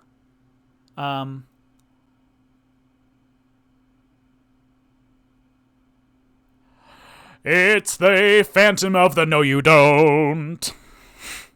Because I've never watched Phantom of the Opera, but that's how the song goes, right? 2. He will subtract 2 from that damage. Well,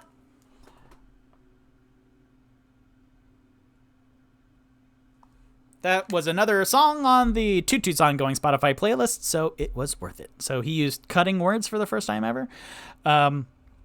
He took 9 hit points, 9 damage, so 23 goes down to 14. And as the drow then follows through, like, his last little 2 inches of cut, like, he squints his eyes and tilts his head, and so those last little 2 inches didn't do those last little 2 damage. So that's that, and then he removes his blade from Toot, and then...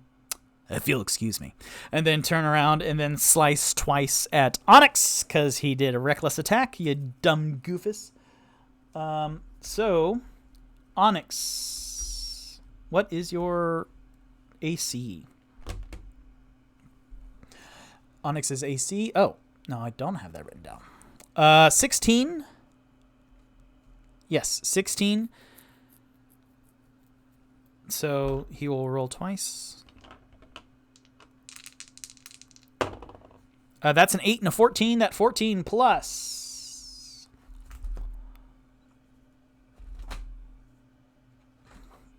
6, a 20. Yes. So the drow swipes twice at Onyx. The first one misses, but the second one hits. That's 1d8 also, plus 3. That's an 8 as well. That's 11, but... Onyx, who is raging, and he has... Onyx has the Totem Spirit Bear, which in rage he has resistance to all damage except psychic damage. So he takes half of this damage round down, so 11 down to 5.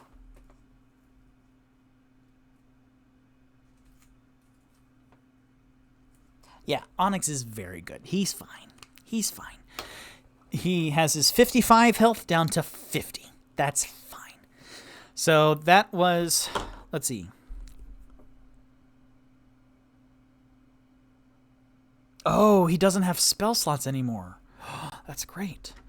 That was his action to hit twice. Well, to attack twice, I should say. He doesn't want to move. Or shall he?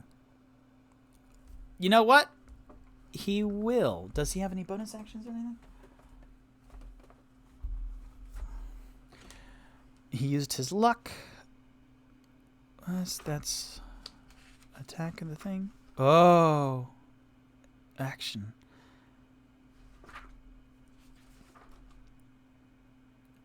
He used hold he tried to use hold person, but that didn't All right. He has an item, which I would like to see, because I bend the rules a lot, but I like seeing what narrative has to say. So he has an item, which has an action to use. So I will roll right now to see if narrative wants to have him use it as a bonus action instead. So, narrative, should we... will this drow use the Pearl of Power as a bonus action? Yes or no? Evens, odds. Odd. 13. No. All right. Narrative wants to keep with the rules. All right. But it was a 50-50 chance. So...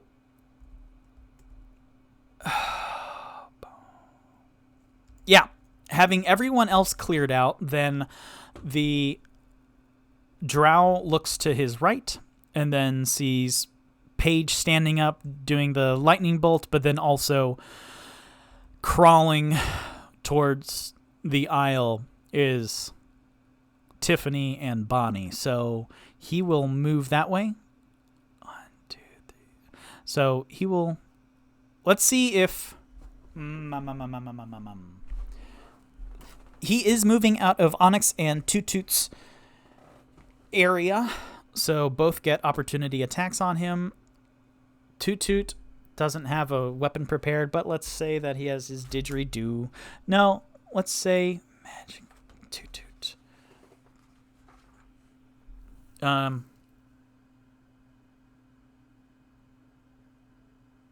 Onyx is gonna roll. Would that be considered his first attack? Would he be able to do reckless on his first attack? On a turn, I guess, is the wording I should be concerned about.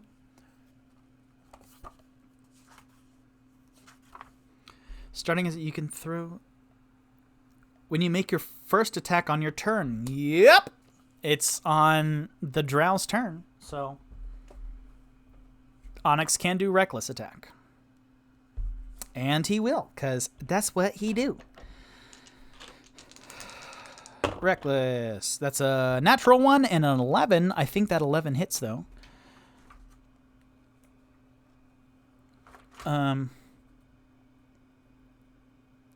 11 plus 7, 18 against the drow's armor class of 15. Yep, that hits.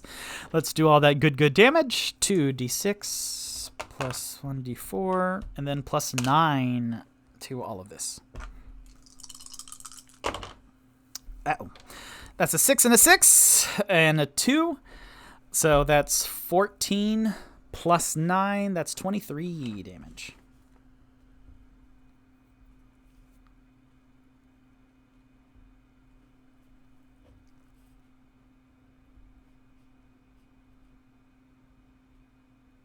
Okay.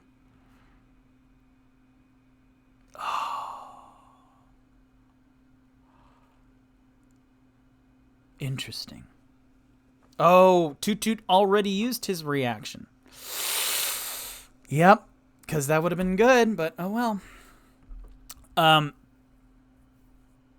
Onyx rears back his ice anchor and then like swings at the back of the drow's legs and almost cripple him, and looking extremely rough, like from the hits, the scrapes up against the back of the drow's legs, then more green light spills out. And Toot Toot, who can opportunity attack really is only melee weapons, but he's going to forego hitting him with a thing and then just do like a grapple just to make sure that he can't leave. I'm stretching that, but you know what? I don't care. Toot Toot will grab a hold of the drow and hold on. That's a 14. What's your strength? Plus 2, 16. And then let's see what the drow... you can do strength to get out of it, or your athletics to get out of it. Or dexterity, acrobatics. So let's do... so that's a 16. let's have the drow try acrobatics to squirm his way out of it. 16, and then a 2! So 2 plus 2, that's 4. Toot Toot manages to keep the drow in place and not go towards Bonnie, which is great. Yeah, that's awesome. That's great. Woof. All right. Now it's Sheen's turn. Sheen really nervous now, seeing actors being fried to a crisp and downed. Then Sheen, in his last little bout, will go, bonus! Instead of saying break leg to dancers, you would say merde, which is French for shit. My favorite origin is when patrons would come to watch early ballet, they would arrive in horse-drawn carriages, and when they get out of the carts, they would actually accidentally step in horse shit. The more audience members, the more the auditorium would smell like shit. And speaking of shit, what a shitty situation we find ourselves in. No, don't look at that. Dump. Dump. Hate it when that happens. What do you do? What do you do?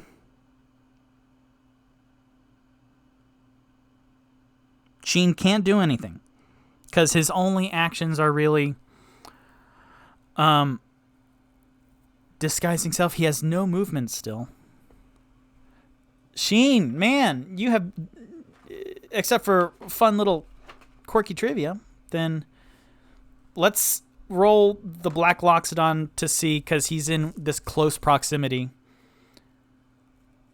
No, because there's still 3 other actors, and there's just a lot of bodies of actors around. No, because one is speaking very clearly. So I will have the Black Loxodon roll to see if he can see which Sheen it is, or which actor it is.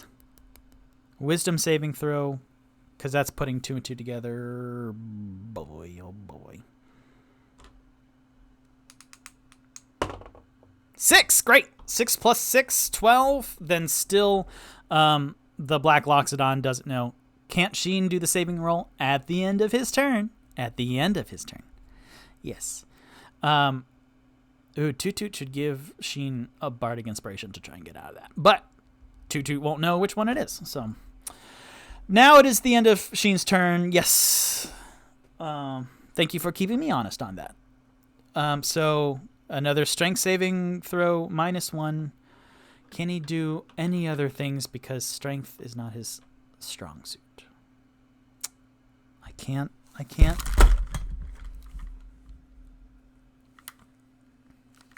No, this is really, his blood is all morphed together, so he needs a 16 to get out of that. He needs to roll a 15 or better. With a 17, then Sheen finally gets out of it. Can move now. Great. 17 minus 1 is 16. Then with that, the audience can see one of the actors finally, like, this actor is not looking great, but I mean, they all look really handsome, but we as the audience can see one of them finally, like, just move his feet just a little bit now that he can. Great. That is Sheen's turn. He can move now. Exclamation point. Toot Toot's turn. Toot Toot is down here. He is holding on to, he's holding on to the drow. Toot Toot. Will that mean anything if I do this? Silvery barbs, dismal whispers.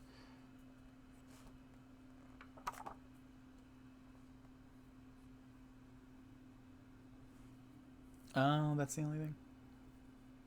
Okay.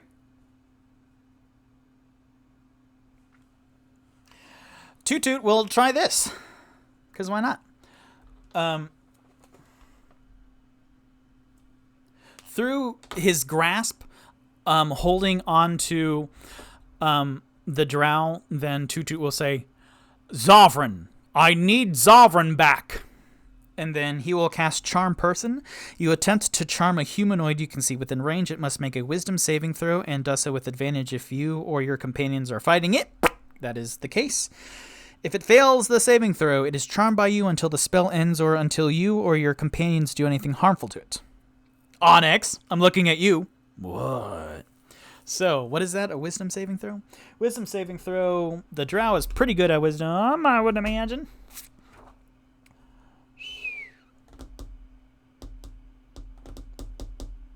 Oh, and he already has advantage against being charmed because of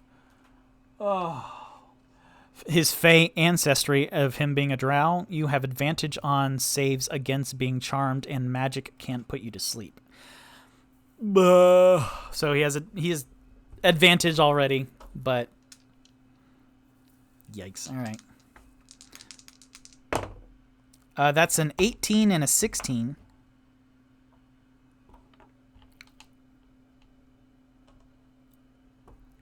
18 plus 4, that's a 22.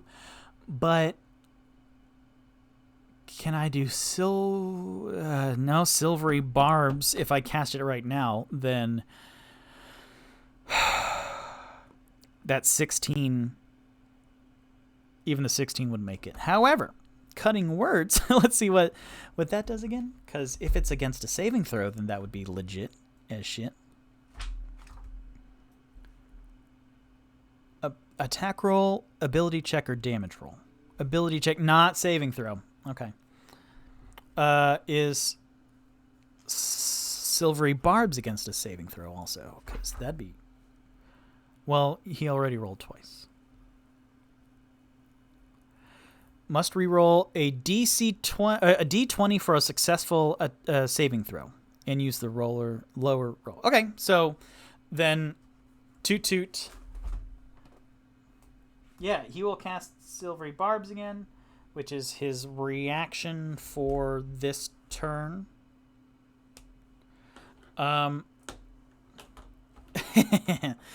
And seeing Charm Person fail to connect, then Toot Toot's grip tightens on the drow's shoulder, and then he says... With me, my friend, I've come home to find you waiting.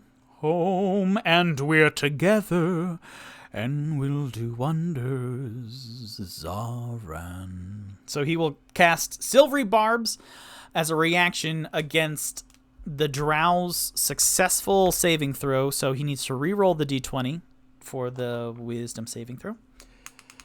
The fact are that all these d20s I have right now are rolling very well, for the most part, except against the Black Lockstone. So, 5! 5 plus 4! That's a 9. So, now, the drow is charmed with Charm Person. And I will say... that with that, then the green light escapes, stops glowing out of the drow, and he is back to Zoran. But he's looking real rough. So his now... It's not even that he has purple light anymore. Like, emanating from him, he's like a dark husk with just... Yeah, no light. No purple Toot Toot light. No green Mahout light. He, like, his eyes are these dark sockets, and all of the radiation, the radioactive glow that was coming out of him, like... all that dies down, and we see this dark husk of a man right now. So there is no glow. Bah.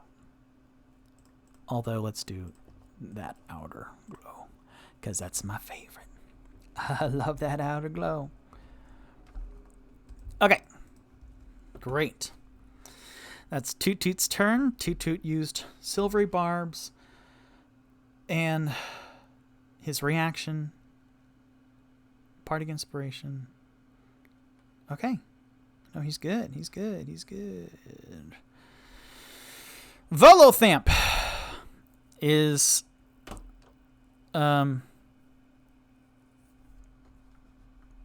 contributing absolutely nothing to this adventure. I will roll to see if he stays a boulder or if he tries to leave. Evens, yes. Odds, no. 9. Odds, no. He will just stay a boulder. All right.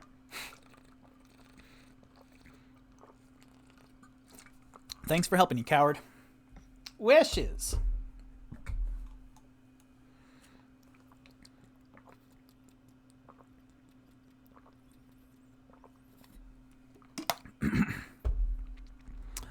Right at the end here,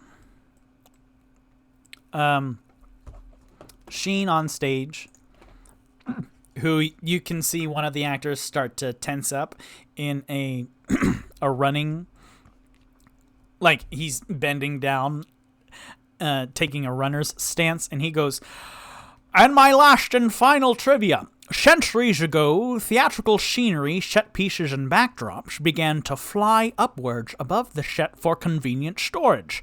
Sailors had extensive knowledge of ropes, rigging, and knots, and thus were hired backstage as crew. On a ship, the sailors would communicate with each other through whistles, so they brought that over to stage in order to bring a backdrop in or out. So, if you whistled on stage, you might get knocked out from an incorrectly cued sandbag. And it just so happens that Wishes loves whistles." And so then Sheen puts his fingers in his mouth and then does a giant whistle, and then Wishes, who is high above, knows that cue, and then flies over to on top of the Loxodon, and then throws a lever, and the Black Loxodon will do a dexterity saving throw. I got my loud whistle on D&Me. That's exciting. My roommates are going, "What the fuck?" But my roommates have always gone, "What the fuck?" on Wednesday evening, so that's nothing new. Dexterity saving throw, Black Loxodon. And this is not magic resistance, so you do not have advantage on saving throws against spells or other magical effects. This is just a big old classic farce sandbag. Dexterity saving throw is just +1. So, you son of a bitch. That's a 10 + 1 on 11. Honey, that ain't gonna do it. So, let's see. A sandbag falls on top of the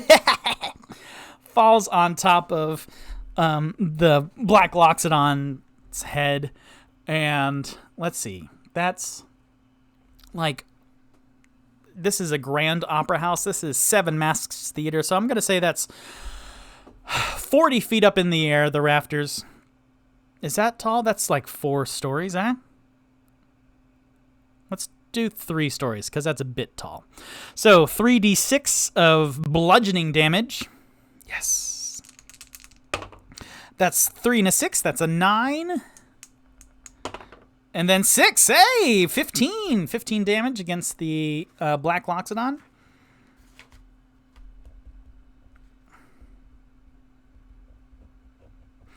And then you see the sandbag. And then this splash of sand hits the ground, and then the Black Loxodon, like, his venom green eyes are crossed, and then you see little floating heads of the actor with the brown bun and beard, like blah blah blah blah blah, D&Me, D&Me, D&Me, floating over his head like the little birdies. So that's great. Good job, Wishes. Volatham, wishes a trivia. Rock's turn. What does Rock do? Rock will. He still wants to get this Black Loxodon, who's still standing but like teetering now. Concentration didn't work for that.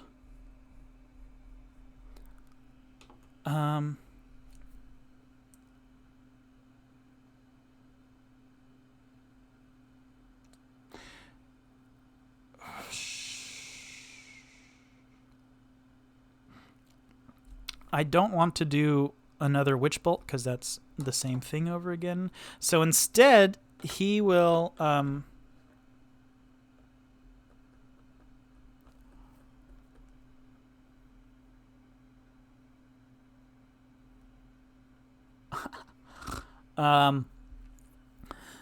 he will say, "Just call me the Toxic Avenger." And then he will shoot out a ray of sickness against the Black Loxodon, which is a very obscure musical theater reference. Just cause. Ray of Sickness, which is a level 1 spell. Let's see if it hits, first of all, I think. Range spell attack, +7. What is the Black Loxodon? So 16, he needs to roll a 9 or a better. 9 or a better. That's a natural 1. Boy, he can't hit nothing for nothing. Yep. And then just like the Witch Bolt, then this Ray of Sickness kind of reaches and falls and splashes onto the stage and nothing happens. So Rock, I'm sorry, man. This is sheer dumb luck, but real bad luck against you. And he's getting frustrated, of course, because why wouldn't you be? Yep. Don't need that anymore.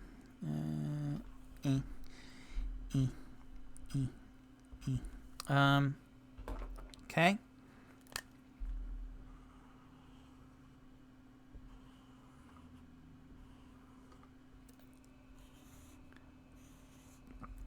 Okay, so with that, now it's the Black Loxodon's turn. We will do a Constitution saving throw to see if the Black Loxodon still stands up, or in classic farce style, if he and then just collapses downwards. He has a +4 to Constitution saving throw, so fucking fuck.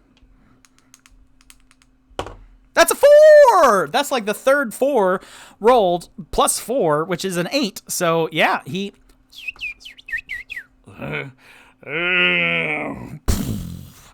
falls prone, and he's still, I'm gonna get you. And then, but he's not, is he incapacitated? Is that the right condition now? He's not well at all, but he still has health. An incapacitated creature can't take actions or reactions right now.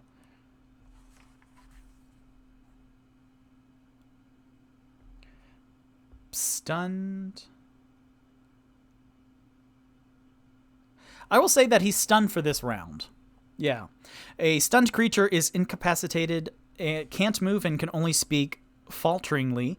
The creature automatically fails strength and dexterity saving throws. Attack rolls against the creature have advantage. He is stunned, so he's also incapacitated, which an incapacitated creature can't take actions or reactions. So I will say that he is now stunned, and he's stunned for this round. So I will have him be unstunned at the top of his next turn. So that's the Black Loxodon. And then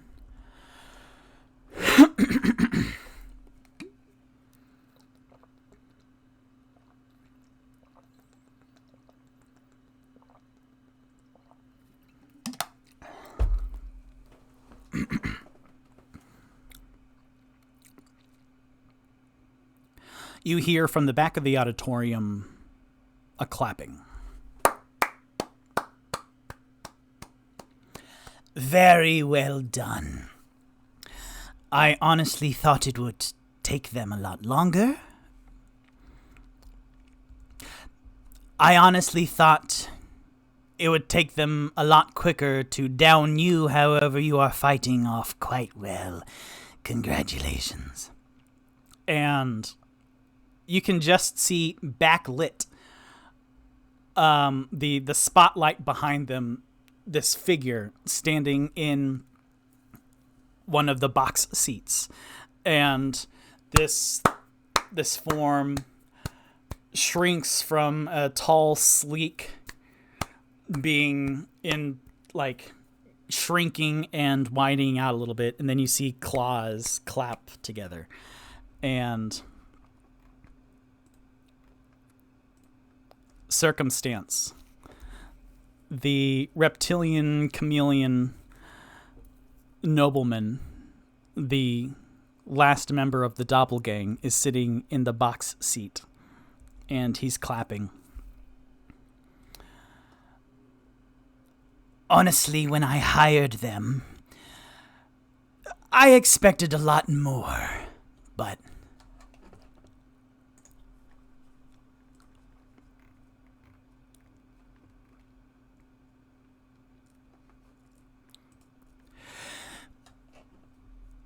was it my plan all along for you to have found all of the doppelgang for me to save my mahouts some time and trouble? No.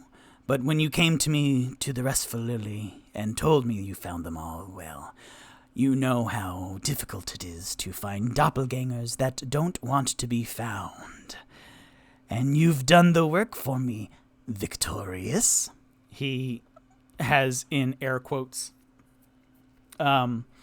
And he is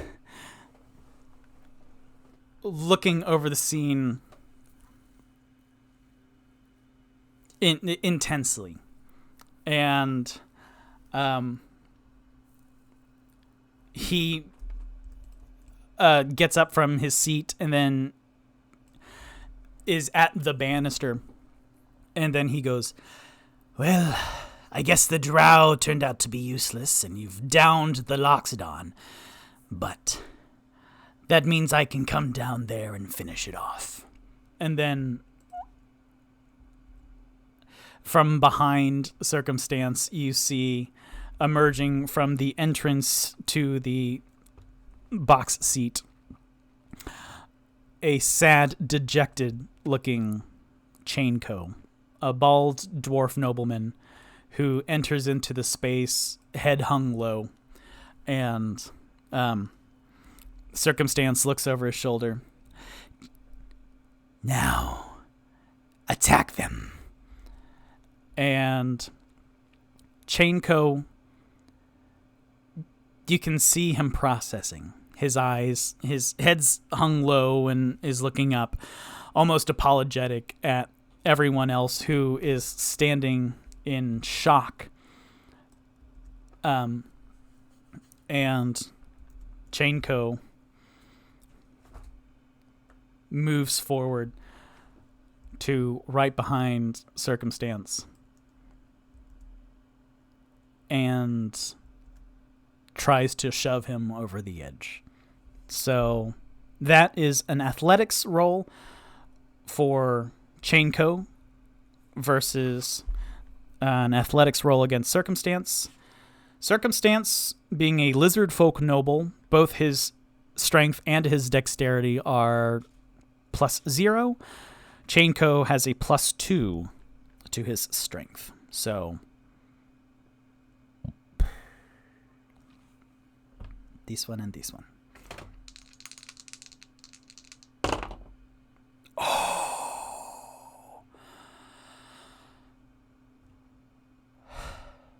Circumstance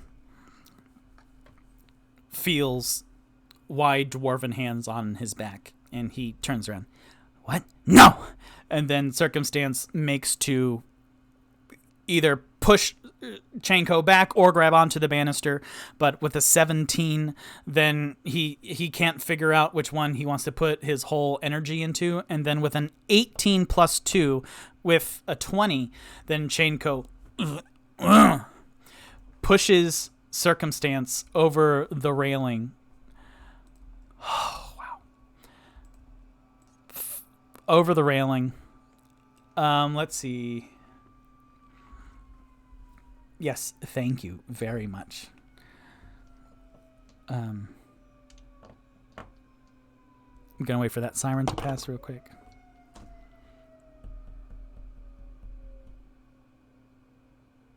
And then I'm going to roll to see.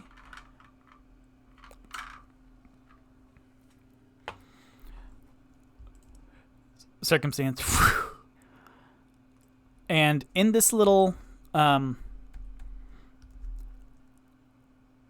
square right here, I'm going to roll a d10 to see if Circumstance hits 1, 2, 3, 4, 5, 6, 7, 8, 9, and then 10 will be one of the 4 chairs. So if he falls onto one of the chairs, then that'll be extra damage. That is a 9. So, yep, he falls onto this chair behind him. So I will say that's like 2 stories up. So that's 2d6 of falling damage, and then he falls onto a chair, which will hurt a lot, and that'll be an additional 8d8. So let's roll you. So a 6, and a 2. That's 14 altogether. Oh boy. Circumstance, who just took 14 damage, had only 16 health. So at 2 health left, then that is his turn. That Circumstance just fell over the edge. Chainco, that was his turn to shove the chameleon over the edge. That was his action. Does he want to try and climb down? Yeah, I will have him climb over the banister and then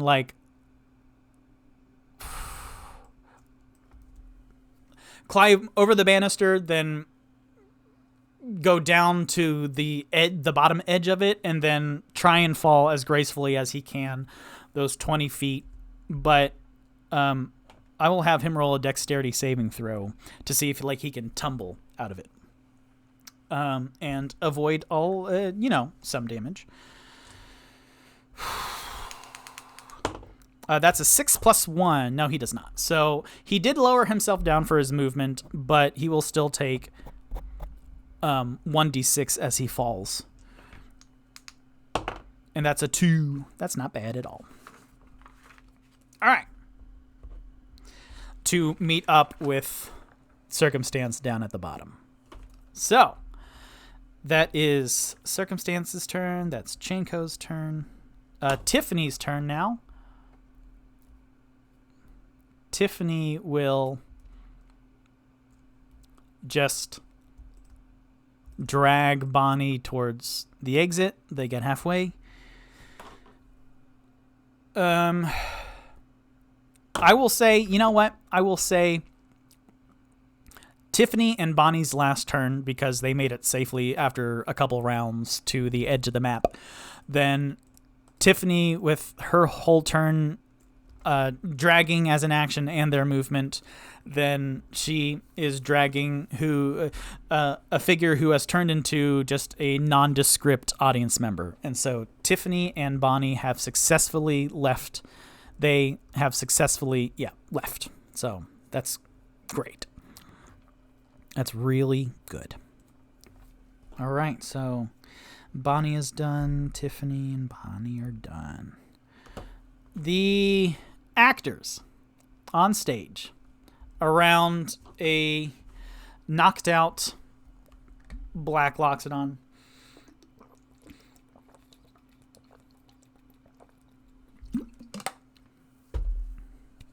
Well, let's see. This one who's still rolling a death saving throw. Let's roll for him real quick. 17, yep. All right, he makes it.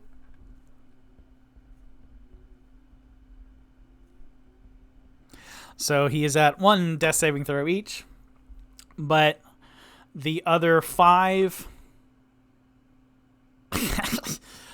that's all. I mean, they... Oh! Let's see. Do they attack the Black Loxodon with their shitty prop swords? Or is there a way to tie him up? I'm sure there is. Yeah, you know what? Let's say the sandbag that Wish is deployed is connected to a long piece of rope. So,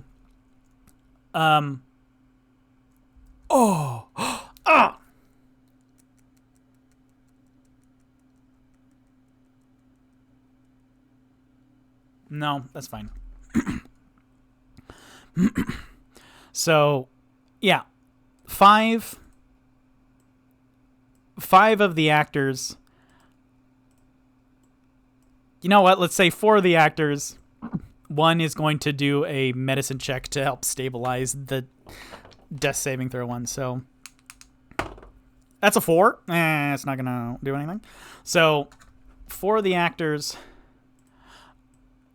tie up the Black Loxodon. So he is got. Okay, how's that going to resolve? And then 1 actor tried to help the other one who's in death saving throws right now. Okay.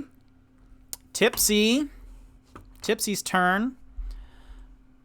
What does Tipsy do? Tipsy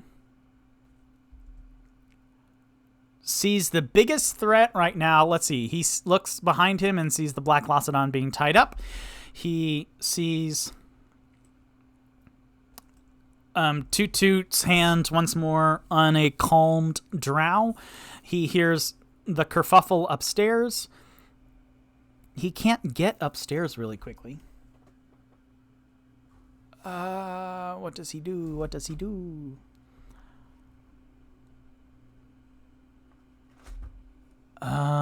Tipsy can't do a whole lot now.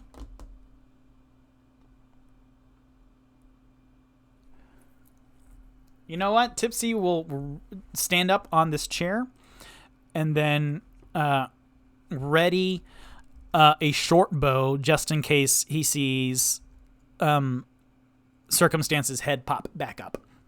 Because he heard Circumstance fall over the edge and then like a clatter, a crash of seats below. But if Circumstance pops his head back up, then Tipsy is going to shoot.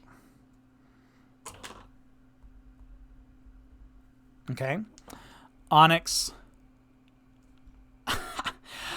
still rageful, looks at the husk, the dark husk of the drow, and raise his ice anchor threateningly, and then the drow, like, I mean, he waves no, but also the drow just attacked him, but also the light has died down, so Onyx, what are you gonna do? Do you have any ranged weapons also?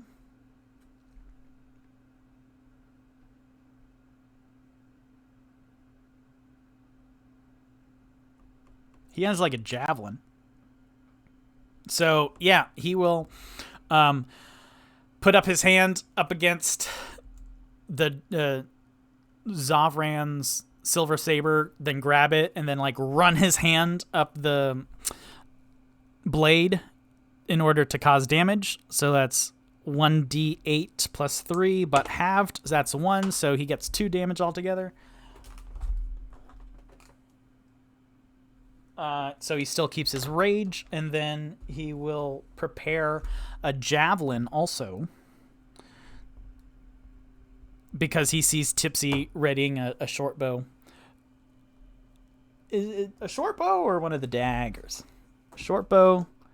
A short bow will do more damage, so yeah. Then Onyx, I think he has a javelin. A javelin and a dagger do the same amount of damage. So he will prepare a javelin just because it's bigger and badder. So Tipsy is ready in action. Onyx is ready in action. Paige is... Paige? Let's see. She can see that the Loxodon is being taken care of, so she will... Paige... Interesting how this is wrapping up. This is really interesting. Paige will...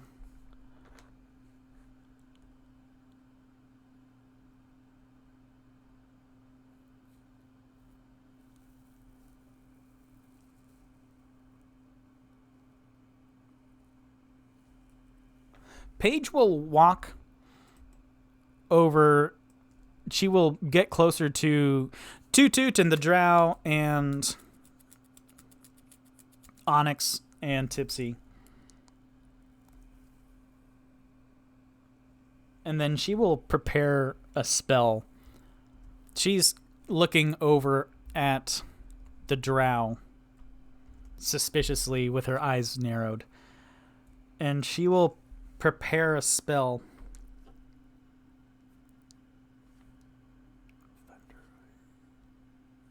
Just in case he does anything. Yep.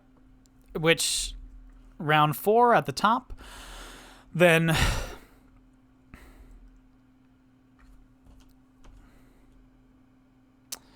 back at the top is the Drow's turn.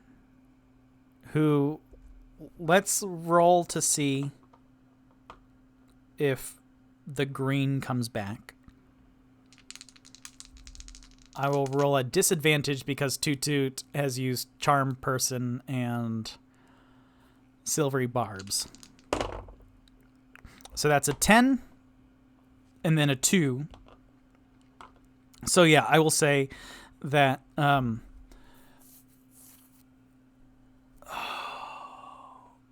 yeah, cool. That Zavran is looking at Toot Toot and then looking at this bronze dragonborn encroach, come closer to him, and then he looks up with these sunken in, tired eyes with huge bags underneath, and his drow purple skin is like really dark right now, and there's no light emanating from him whatsoever, whereas Toot Toot is still glowing, is radiating. And Zavran looks up, like can feel the tight Toot Toot hand on his shoulder, looks up at Toot Toot, and then smiles weakly and gratefully. I think Nihilus the Fifth is gone for now, so let me again try to help. And so he takes out of his pocket this tiny pearl, and then he crunches it in his hand, and it comes apart like a mint. And then he steps into the aisle so that he has a clearer eye line towards either the Black Loxodon on stage or the box seats. So, yes, that's very good.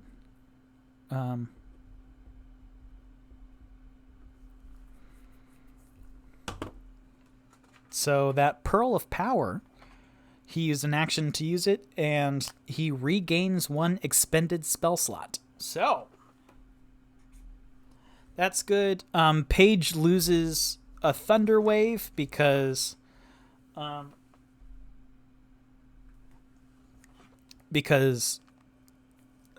Zavran didn't do anything bad.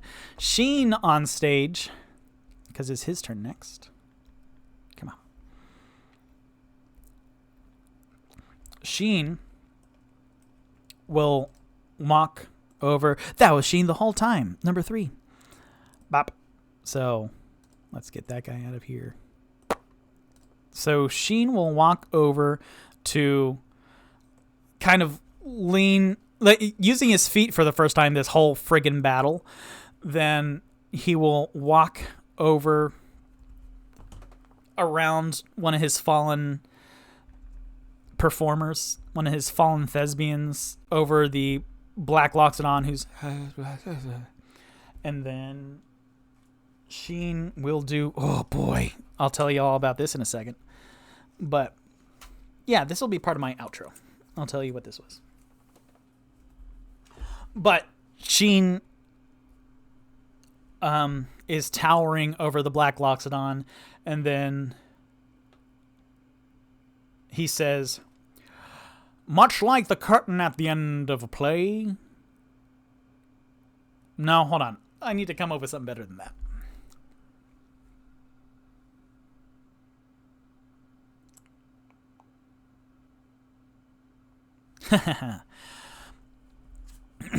Yeah, he's walking over to the Black Loxodon. He goes, you know, all news of this attack will spread tonight and tomorrow. And as you know, all news... No, well, what's the thing about no news? No. There's, yeah. So Sheen walks around to the Black Loxodon. He goes, news of this will spread tonight and tomorrow. And as you know, there's no such thing as bad press. What's the phrase? Yeah. Or something like that. So even though opening night was a flop, a failure, then the rest of this show, just for people coming to see potential spectacle, will be a smash hit. And then with 4 attacks, he will use his slam action twice because he has multi-attack. He can do 2 slam attacks. The Black Loxodon is stunned and incapacitated on the ground. A prone creature, any melee attacks will have advantage. So with 4 attacks total. Publicity? No bad press? What's the phrase? Golly. Let's see what this smash hit does. So 15 and a 14 plus 8. 15 is 23. And then that 14 is 22. Yup. That'll hit. So that's 2d10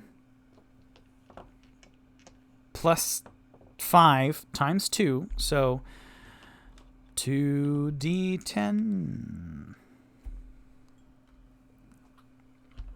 So all of these, so 4d10 plus 10. That's a 7, 2, 9, 6. So 18 plus 6, 24 damage. 24 smashing damage. Yep, that takes him out.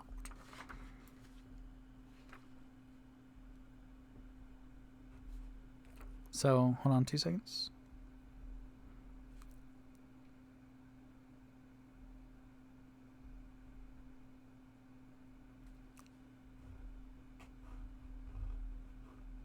So this Black Loxodon is just being pummeled. P.T. Barnum once said, there's no such thing as bad publicity. Perfect. P.T. Barnum once said, there's no such thing as bad publicity. Thank you. Oof. So, bam, bam, bam, bam. Beaten into a pulp, the Black Loxodon, now finally getting some damage, is grounded. That is Sheen's turn. Toot Toot will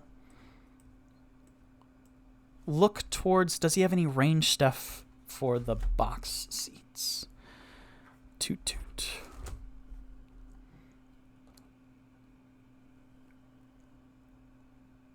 Toot toot. Yeah, he will kind of aim upwards, prepared to do something.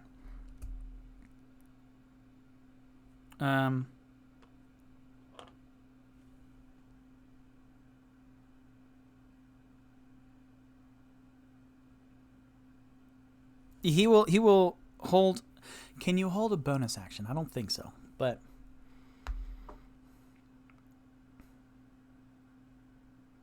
yeah, he'll just stare upwards, and then we'll see.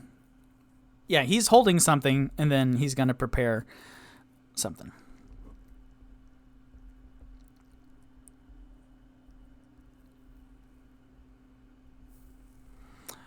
Toot toot. Volothamp. Volo.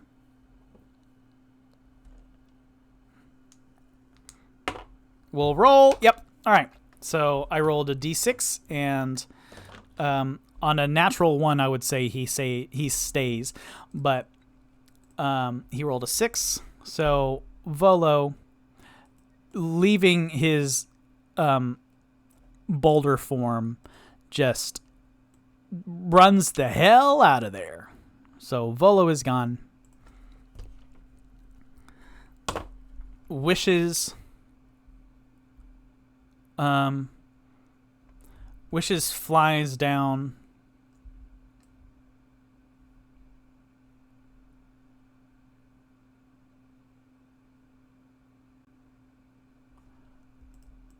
Wishes flies down onto Sheen's shoulder.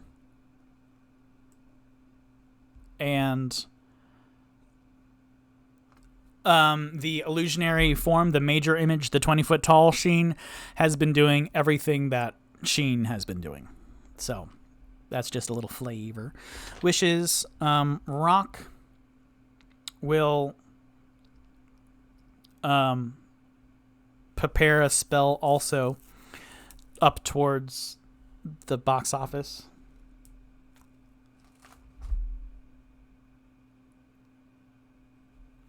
Yep.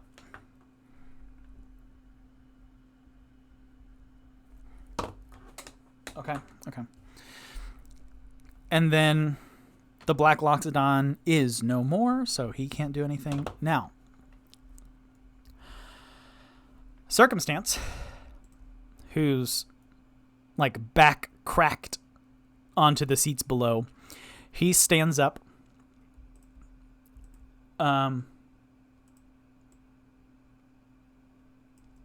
Yeah, he stands up weakly, backs away from the broken seats to face Chainco and goes, "You traitorous bastard. I was going to do such business with you. You will live to rue this day. You son of a..." And Circumstance lunges forward, but 4 people prepared actions to prevent this very thing. Tipsy will shoot a short bow. So let's do that real quick. Tipsy.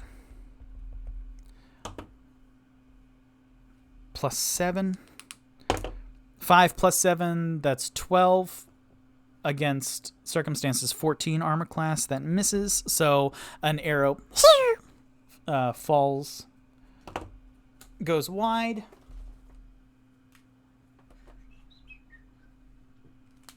A javelin is thrown from Onyx. That is a +3. That's a natural 1, so the javelin falls like just 40 feet this way to the end of the aisle and falls, so that doesn't fucking do anything.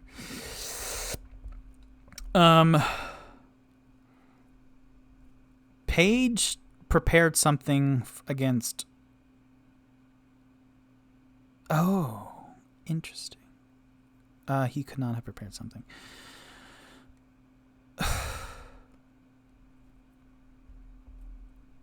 And then... So, yeah, Paige prepared something against... but magic missile, sure enough. Yeah, Rock prepared a magic missile, which automatically hits, because it always hits. Magic missile, that's 1d4 plus 1 force damage.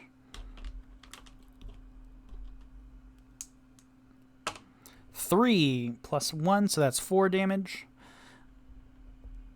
And then... Toot Toot with a reaction of cutting words will hold on 2 seconds.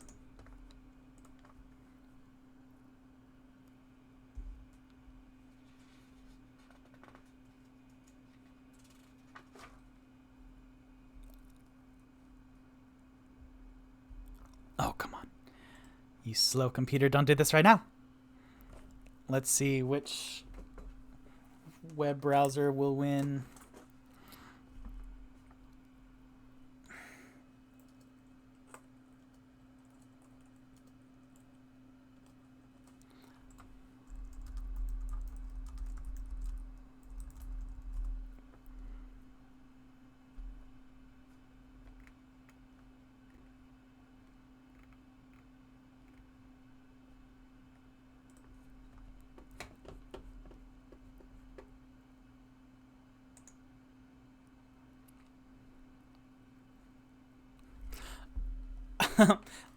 From the Producers musical, then Toot Toot with a you never say good luck on opening night, or where did we go right, or betrayed, and especially the last song, goodbye.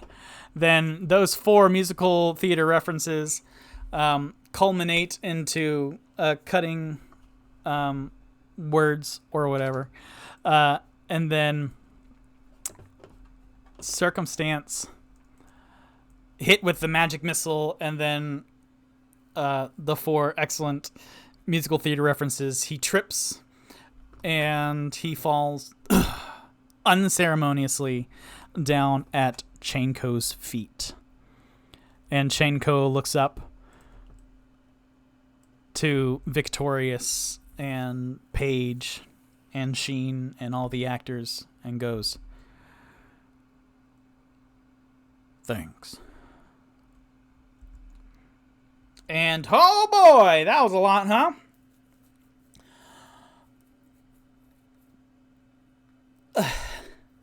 With that, yeah, that's it, folks. Bop, bop, bop, bop, bop. Wow, a lot happened.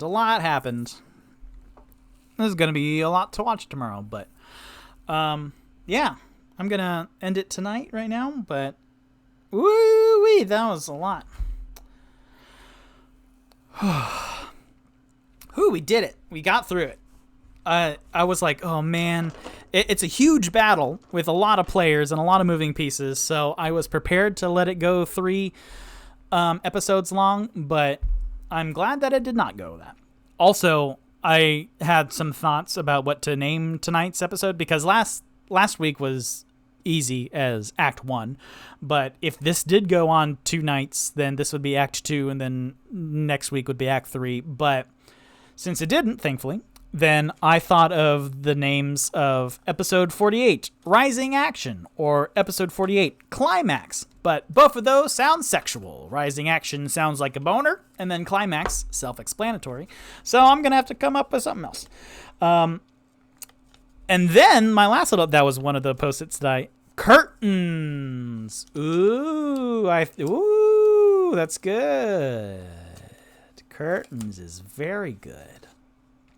And that's also a musical theater show with David Hyde Pierce, and I think he won the Tony for it, but I think either the Tony performance or him accepting the Tony, or one of the shows was notorious where it was a farce also, but it was like a murder mystery farce, and he was the detective, and he was stuck in like his last outfit, which was this weird suit made out of pots and pans and cans and like a whole bunch of weird garbage and junk. And so I think he was stuck in the suit and either accepted the Tony in the suit, or like he had to finish one of the shows stuck in the suit. I'll look it up. That'll be D&D research right here at the end for next week. But yep, curtains. That's very good. So my last little bit before I do my outro is for Sheen. Sheen's build, because I had character sheets for everybody. So Sheen, he was had a little bit of doppelganger, a little bit of like intellectual tutor, but he was mostly a clay golem. And the thing about a clay golem is he had a lot of hit points at the beginning. So when he was getting pummeled on by the Black Loxodon, it wasn't that bad, but also then it was getting really bad because he started off with 133 hit points, I know, but then he ended up getting down to 67 hit points, which is not great because a clay golem has berserk. Whenever the golem starts its turn with 60 hit points or fewer, and again, he had 67, so another hit with the Black Loxodon. If like the switcheroo thing didn't happen, like the Cups game, then that would have been bad. Roll a d6. On a 6, the golem goes berserk. On each of its turns while berserk, the golem attacks the nearest creature it can see. If no creature is near enough to move to and attack, the golem attacks an object with preference for an object smaller than itself. Once the golem goes berserk, it continues to do so until it is destroyed or regains all of its hit points. So if Sheen dipped below 60, was 60 or below, then we would have had to find a way to fully heal a berserking Sheen clay golem really quickly, or else that would be really bad. So if less than 60, then berserk. So that would have been bad. But all of that was figured out. Here we are at the outro. Thank you very much for watching. I'm Victor Rivera, and this was D&Me, a show where I play D&D with myself. I stream live on Wednesdays at 7 p.m. Eastern Standard Time on Twitch, and I upload the video the following morning on Thursdays, my YouTube page. Tonight's episode will be up tomorrow, July 21st, and next week's episode 49, the penultimate episode of D&Me Season 1, will be live July 27th. I want to thank again Shay Piku for the amazing art of the Grand Opera House. That was just the star of this piece, of these last 2 episodes. You can find them on their Patreon, but also Instagram, Twitter, Facebook, and YouTube, but on their Patreon at patreon.com/Chepiku. So that's CZEPEKU. I said QU last episode, but KU. So thank you again for those wonderful maps. And then you can find me on Twitch, YouTube, Facebook, Instagram, Twitter, and a whole bunch of other stuff. Where on my link tree, that's linktr.ee/D&Me Adventures and Like Gnome. And here wrapping up, the last person who did not give an outro yet is Rock. So Rock will end with yes. What? What a twist. Yay, farce. Thank you. Good night.